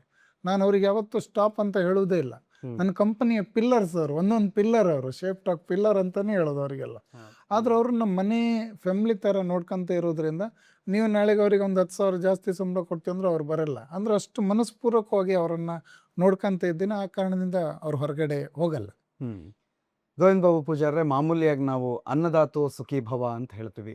ಒಂದು ಹೊತ್ತಿನ ಊಟ ಕೊಟ್ಟವರಿದ್ರೆ ದೇವರು ಅವರನ್ನ ಚೆನ್ನಾಗಿಟ್ಟಿರಲಿ ಅಂತ ಹೇಳಿ ಅದೆಷ್ಟೋ ಜನ ಆಶೀರ್ವಾದ ಮಾಡ್ತಾರೆ. ವಿಶೇಷವಾಗಿ ನಿಮಗೆ ಅಂತಂದರೆ, ಇಂದಿರಾ ಕ್ಯಾಂಟೀನಲ್ಲಿ ಊಟ ಮಾಡಿದಂಥ ಪ್ರತಿ ಬಡವರು ಕೂಡ ನನ್ನ ಹೊಟ್ಟೆ ತುಂಬಿಸಿದಂಥ ದೇವರು ಯಾರು ಕೇಳಿದಾಗ ಅವ್ರಿಗೆ ನಿಮ್ಮ ಪರಿಚಯ ಇಲ್ಲದೆ ಇರ್ಬೋದು, ಆದರೆ ಅವ್ರನ್ನ ಚೆನ್ನಾಗಿಟ್ಟಿರೋ ದೇವರೇ ಅಂತ ಹೇಳಿ ಖಂಡಿತ ಅವ್ರು ಪ್ರಾರ್ಥನೆ ಮಾಡ್ಕೊಂಡಿರ್ತಾರೆ. ಪ್ರಾಬಬ್ಲಿ ಆ ಪ್ರಾರ್ಥನೆಯ ಶಕ್ತಿಯೋ, ನಿಮ್ಮ ದೈವ ಬಲವೋ, ನಿಮ್ಮ ಮನೆಯವರ ಸಪೋರ್ಟೋ, ಒಟ್ಟಾರೆ ಸಮಾಜಕ್ಕೆ ಬೇಕಾಗುವ ಒಂದು ಅನರ್ಘ್ಯ ರತ್ನವಾಗಿ ನೀವು ನಿಂತಿದ್ದೀರಿ. ನಿಮ್ಮ ಸಮಾಜ ಸೇವೆ ಇದೇ ಥರ ಮುಂದುವರಿಲಿ, ನಿಮ್ಮ ಸಂಪತ್ತಿನ್ನೂ ಜಾಸ್ತಿ ಆಗಲಿ. ಯಾಕಂದರೆ ನಿಮ್ಮ ಸಂಪತ್ತು ಜಾಸ್ತಿ ಆದಷ್ಟು ಅದು ಊರಿಗೆ ಉಪಕಾರ ಆಗತ್ತೆ ಅಂತಂದಾಗ ಖಂಡಿತ ಅದು ಜಾಸ್ತಿ ಆಗಲಿ ಅನ್ನುವಂಥದ್ದು ಆಮೇಲೆ ನಿಮ್ಮ ಶೆಫ್ ಟಾಕ್ ಒಳಗಡೆ ನಾವು ಬರ್ತೀವಿ. ಆ ಶೆಫ್ ಟಾಕ್ ಹೇಗಿದೆ ಅನ್ನೋದನ್ನು ಕೂಡ ನಮ್ಮ ವೀಕ್ಷಕರಿಗೆ ತೋರಿಸುವ ಆಸೆ ಇದೆ. Most welcome. ನೀವು ಅನುಮತಿಸಿದ್ರೆ ಅತಿ ಶೀಘ್ರದಲ್ಲಿ ನಾವು ಅದನ್ನು ಕೂಡ ಮಾಡಬೇಕು ಅಂತ ಆಸೆ ಪಟ್ಟಿದ್ದೀವಿ. ಆ್ಯಂಡ್ ನಿಮ್ಗೆ ಒಳ್ಳೇದಾಗಲಿ ಅಂತ ಕೇಳ್ಕೊಳ್ಳೋಷ್ಟು ದೊಡ್ಡವನು ನಾನಲ್ಲ, ಆದರೆ ಸದಾ ಒಳ್ಳೇದು ಮಾಡುವಂಥ ನಿಮ್ಮಂಥವ್ರಿಗೆ ಖಂಡಿತ ಒಳ್ಳೇದಾಗತ್ತೆ ಅನ್ನುವಂಥ ವಿಶ್ವಾಸ ಅಂತೂ ಖಂಡಿತ ನನಗಿದೆ. ನೀವು ನಂಬಿರುವ ದೈವದೇವರು, ನಾನು ನಂಬಿರುವ ದೈವದೇವರು ನಿಮ್ಮ ಕೈಗೆ, ನಿಮ್ಮ ರಟ್ಟೆಗೆ ಇನ್ನಷ್ಟು ಶಕ್ತಿ ಕೊಡಲಿ, ಇನ್ನಷ್ಟು ಕುಟುಂಬಗಳ ಹೊಟ್ಟೆ ತಣಿಸುವ, ಅವರ ಬದುಕನ್ನು ಹಸನಾಗಿಸುವ, ಅವ್ರ ಮನೆಯ ದೀಪ ಉರಿಸುವ, ಬೆಳಗಿಸುವ ಶಕ್ತಿ ನಿಮ್ಗೆ ದೇವರು ಕೊಟ್ಟಿದ್ದಾನೆ. ಅದನ್ನು ಕರುಣಿಸಲಿ ಅಂತ ಹೇಳಿ ನಾನು ಮಾತಾಡ್ತಾ, ನಮಗೋಸ್ಕರ ಸಮಯ ಕೊಟ್ರಿ. ನಾವು ಸಡನ್ ಆಗಿ ಬಂದ್ವಿ, ನೀವು ನಮ್ಮನ್ನು ಅತಿ ಅದ್ಭುತವಾಗಿ ನಮ್ಮನ್ನು ಉಪಚರಿಸಿ ಇವತ್ತಿಲ್ಲಿ ಒಂದು ಅರ್ಧ ಗಂಟೆಗಳ ಕಾಲ ಸಮಯ ಕೊಟ್ಟಿದ್ದೀರಿ. ಥ್ಯಾಂಕ್ ಯು, ಧನ್ಯವಾದಗಳು ಗೋವಿಂದ ಬಾಬು ಪೂಜಾರಿ. ಸಾವಿರಾರು ಜನರಿಗೆ, ಹುಷಾರಿಲ್ಲದಿದ್ದವರಿಗೆ, ಕಾಯಿಲೆ ಇದ್ದವರಿಗೆ ಮೆಡಿಕಲ್ ಹೆಲ್ಪ್ ಮಾಡೋದ್ರ ಮೂಲಕ, ಹಾಗೆ ತಾನು ಕಲಿತ ಬೆಳೆದ ಊರನ್ನ ಇತರ ಜನರಿಗೆ ತೊಂದರೆ ಆಗದಂತೆ, ಅವರಿಗೆ ಎಲ್ಲ ಕಷ್ಟ ನಷ್ಟಗಳಿಗೆ ಯಾವಾಗಲೂ ಆಶಯದಾತರಾಗಿ ಎಲ್ಲರಿಗೆ ಸಹಕರಿಸುತ್ತಾ, ಇವತ್ತು ಗೋವಿಂದ ಬಾಬು ಪೂಜಾರಿಯವರು ನಮ್ಮ ಊರಲ್ಲ, ತಾಲೂಕಲ್ಲ, ಜಿಲ್ಲೆಯಲ್ಲ, ರಾಜ್ಯ ರಾಷ್ಟ್ರಾದ್ಯಂತ ತಮ್ಮ ಹೆಸರನ್ನು ಗಳಿಸಿದ್ದಾರೆ. ಅವರನ್ನು ಎಲ್ಲ ಊರಿನ ಜನರು ಹೆಮ್ಮೆಯಿಂದ ನಮ್ಮೂರಿನ ಯುವಕ ಇಷ್ಟು ಸಾಧನೆ ಮಾಡಿದ್ದನ್ನು ಎಲ್ಲರೂ ಸ್ಮರಿಸ್ತಾ ಇದ್ದಾರೆ. 19ರಿಂದ 20 ಮನೆಗಳನ್ನು, ಅಂದರೆ ಅತಿ ಕಡು ಬಡತನ ಇರುವಂಥ, ಮಧ್ಯಮ ವರ್ಗದಿಂದ ಹಿಡಿದು ಅತಿ ಕಡು ಬಡತನ ಇರುವಂಥ ವ್ಯಕ್ತಿಗಳನ್ನು ಗುರುತಿಸಿ ಆ ಮನೆಗೆ ಒಂದು ಸೂರಿಲ್ಲದ ವ್ಯವಸ್ಥೆಯಲ್ಲಿ ಒಂದು ಸೂರನ್ನು ಒದಗಿಸಿ ಎಷ್ಟೋ ಬಡವರ ಕಂಬನಿಯಾಗೆ ಮಿಡಿದಿದ್ದಾರೆ. ನಮ್ಮೆಲ್ಲರ ಜೊತೆಯಲ್ಲಿ ನಗು ನಗುತ್ತಾ ಎಲ್ಲರ ಜೊತೆಯಲ್ಲೂ ಹಿರಿಮೆ ಗರಿಮೆ ಯಾವುದು ನೋಡದೆ ಎಲ್ಲರೊಟ್ಟಿಗೂ ಸಹಿತನೂ ಆತ್ಮೀಯವಾಗಿ ಬಾಂಧವ್ಯವನ್ನು ಬೆಳೆಸ್ಕೊಂಡು ಗೋವಿಂದ ಬಾಬು ಪೂಜಾರಿ ಅಂತ ಹೇಳಿದರೆ ಒಂದು ವಿಶೇಷವಾದಂಥ ವ್ಯಕ್ತಿಯಾಗಿ ಹೊರಹೊಮ್ಮಿದ್ದಾರೆ. ಹಾಗಾಗಿ ಅವರ ಸೇವೆಯ ಪ್ರತಿಯೊಂದು ವ್ಯವಸ್ಥೆಯಲ್ಲೂ ಸಹಿತ ಬಹಳ ಅರ್ಥಗರ್ಭಿತವಾದ ವಿಚಾರಗಳಿರ್ತದೆ. ಭಾಳಷ್ಟು ಸರಳ ವ್ಯಕ್ತಿ. ಸಾವಿರಾರು ಕೋಟಿ ಇದ್ದರೂ, ಯಾವುದೇ ಒಬ್ಬ ಅತಿಯಾದ ಬಡವನಿದ್ದರೂ ಅವರು ಅತಿಯಾಗಿ ಪ್ರೀತಿ ಮಾಡುವಂಥ ಒಬ್ಬ ವ್ಯಕ್ತಿ, ಭಾಳ ಸರಳತೆ ವ್ಯಕ್ತಿ. ಕೋವಿಡ್ ಟೈಮಲ್ಲಿ ಆರೋಗ್ಯ ವ್ಯವಸ್ಥೆ ಕೊಡುವಂಥದ್ದು, ಕಿಟ್ ಕೊಡುವಂಥದ್ದು, ತನ್ನಲ್ಲಿ ಎಷ್ಟು ಕೈಯಲ್ಲಾತು ಅಷ್ಟು ಸಪೋರ್ಟನ್ನು ಮಾಡ್ತಾ ಇದ್ದಾರೆ. ಆ ದುರ್ಗಾ ಪರಮೇಶ್ವರಿ, ಆ ಕೋಟಿ ಚೆನ್ನಯ್ಯ, ಪಂಜುರ್ಲಿ ಎಲ್ಲರೂ ಅವರಿಗೆ ಸುಖ, ನೆಮ್ಮದಿ, ಶಾಂತಿ ಕೊಡಲಿ, ಅವರ ಆರೋಗ್ಯ ಒಳ್ಳೇದು ಕೊಡಲಿ. ವೀಕ್ಷಕರೇ, ಇದು ಶೆಫ್ ಟಾಕ್ ಅನ್ನುವಂಥ ಒಂದು ಸಂಸ್ಥೆಯ ಕನಸನ್ನು ಕಟ್ಕೊಂಡಿದ್ದಂಥ ಸಾಧಕನ ಕತೆ. ಆ ಶೆಫ್ ಟಾಕ್ ಸಂಸ್ಥೆ ಹೇಗಿದೆ, ಅಲ್ಲಿನ ಫುಡ್ ಪ್ರೊಡಕ್ಷನ್ ಹೇಗಾಗುತ್ತೆ, ISO ಸ್ಟ್ಯಾಂಡರ್ಡ್ ಮತ್ತು ಇಡೀ ಭಾರತದ ಟಾಪ್ 5 ಬರುವಂತಹ ಈ ಶೆಫ್ ಟಾಕ್ ಹೇಗಿದೆ ಅನ್ನೋದರ ಇಂಡಸ್ಟ್ರಿ ಟೂರ್ ಅತಿ ಶೀಘ್ರದಲ್ಲಿ ನಿಮ್ಮ ಮುಂದೆ ನಿಮಗೆ ಪರಿಚಯಿಸುವಂಥ ಕೆಲಸ ನಾವು ಮಾಡ್ತೀವಿ. ಇದು ಗೋವಿಂದ್ ಬಾಬು ಪೂಜಾರಿ ಅವರ ಕತೆ. ಮತ್ತೆ ಮುಂದಿನ ಎಪಿಸೋಡ್ನಲ್ಲಿ ಮತ್ತೊಬ್ಬ ಸಾಧಕರ ಜೊತೆ ಮತ್ತೆ ಸಿಗೋಣ. ಅಲ್ಲಿವರೆಗೂ ನೀವು ನೋಡ್ತಾ ಇರಿ ನ್ಯೂಸ್ ನೆಕ್ಸ್ಟ್. ಇದು ವರ್ತಮಾನದ ಕೈಗನ್ನಡಿ. ನಮಸ್ಕಾರ.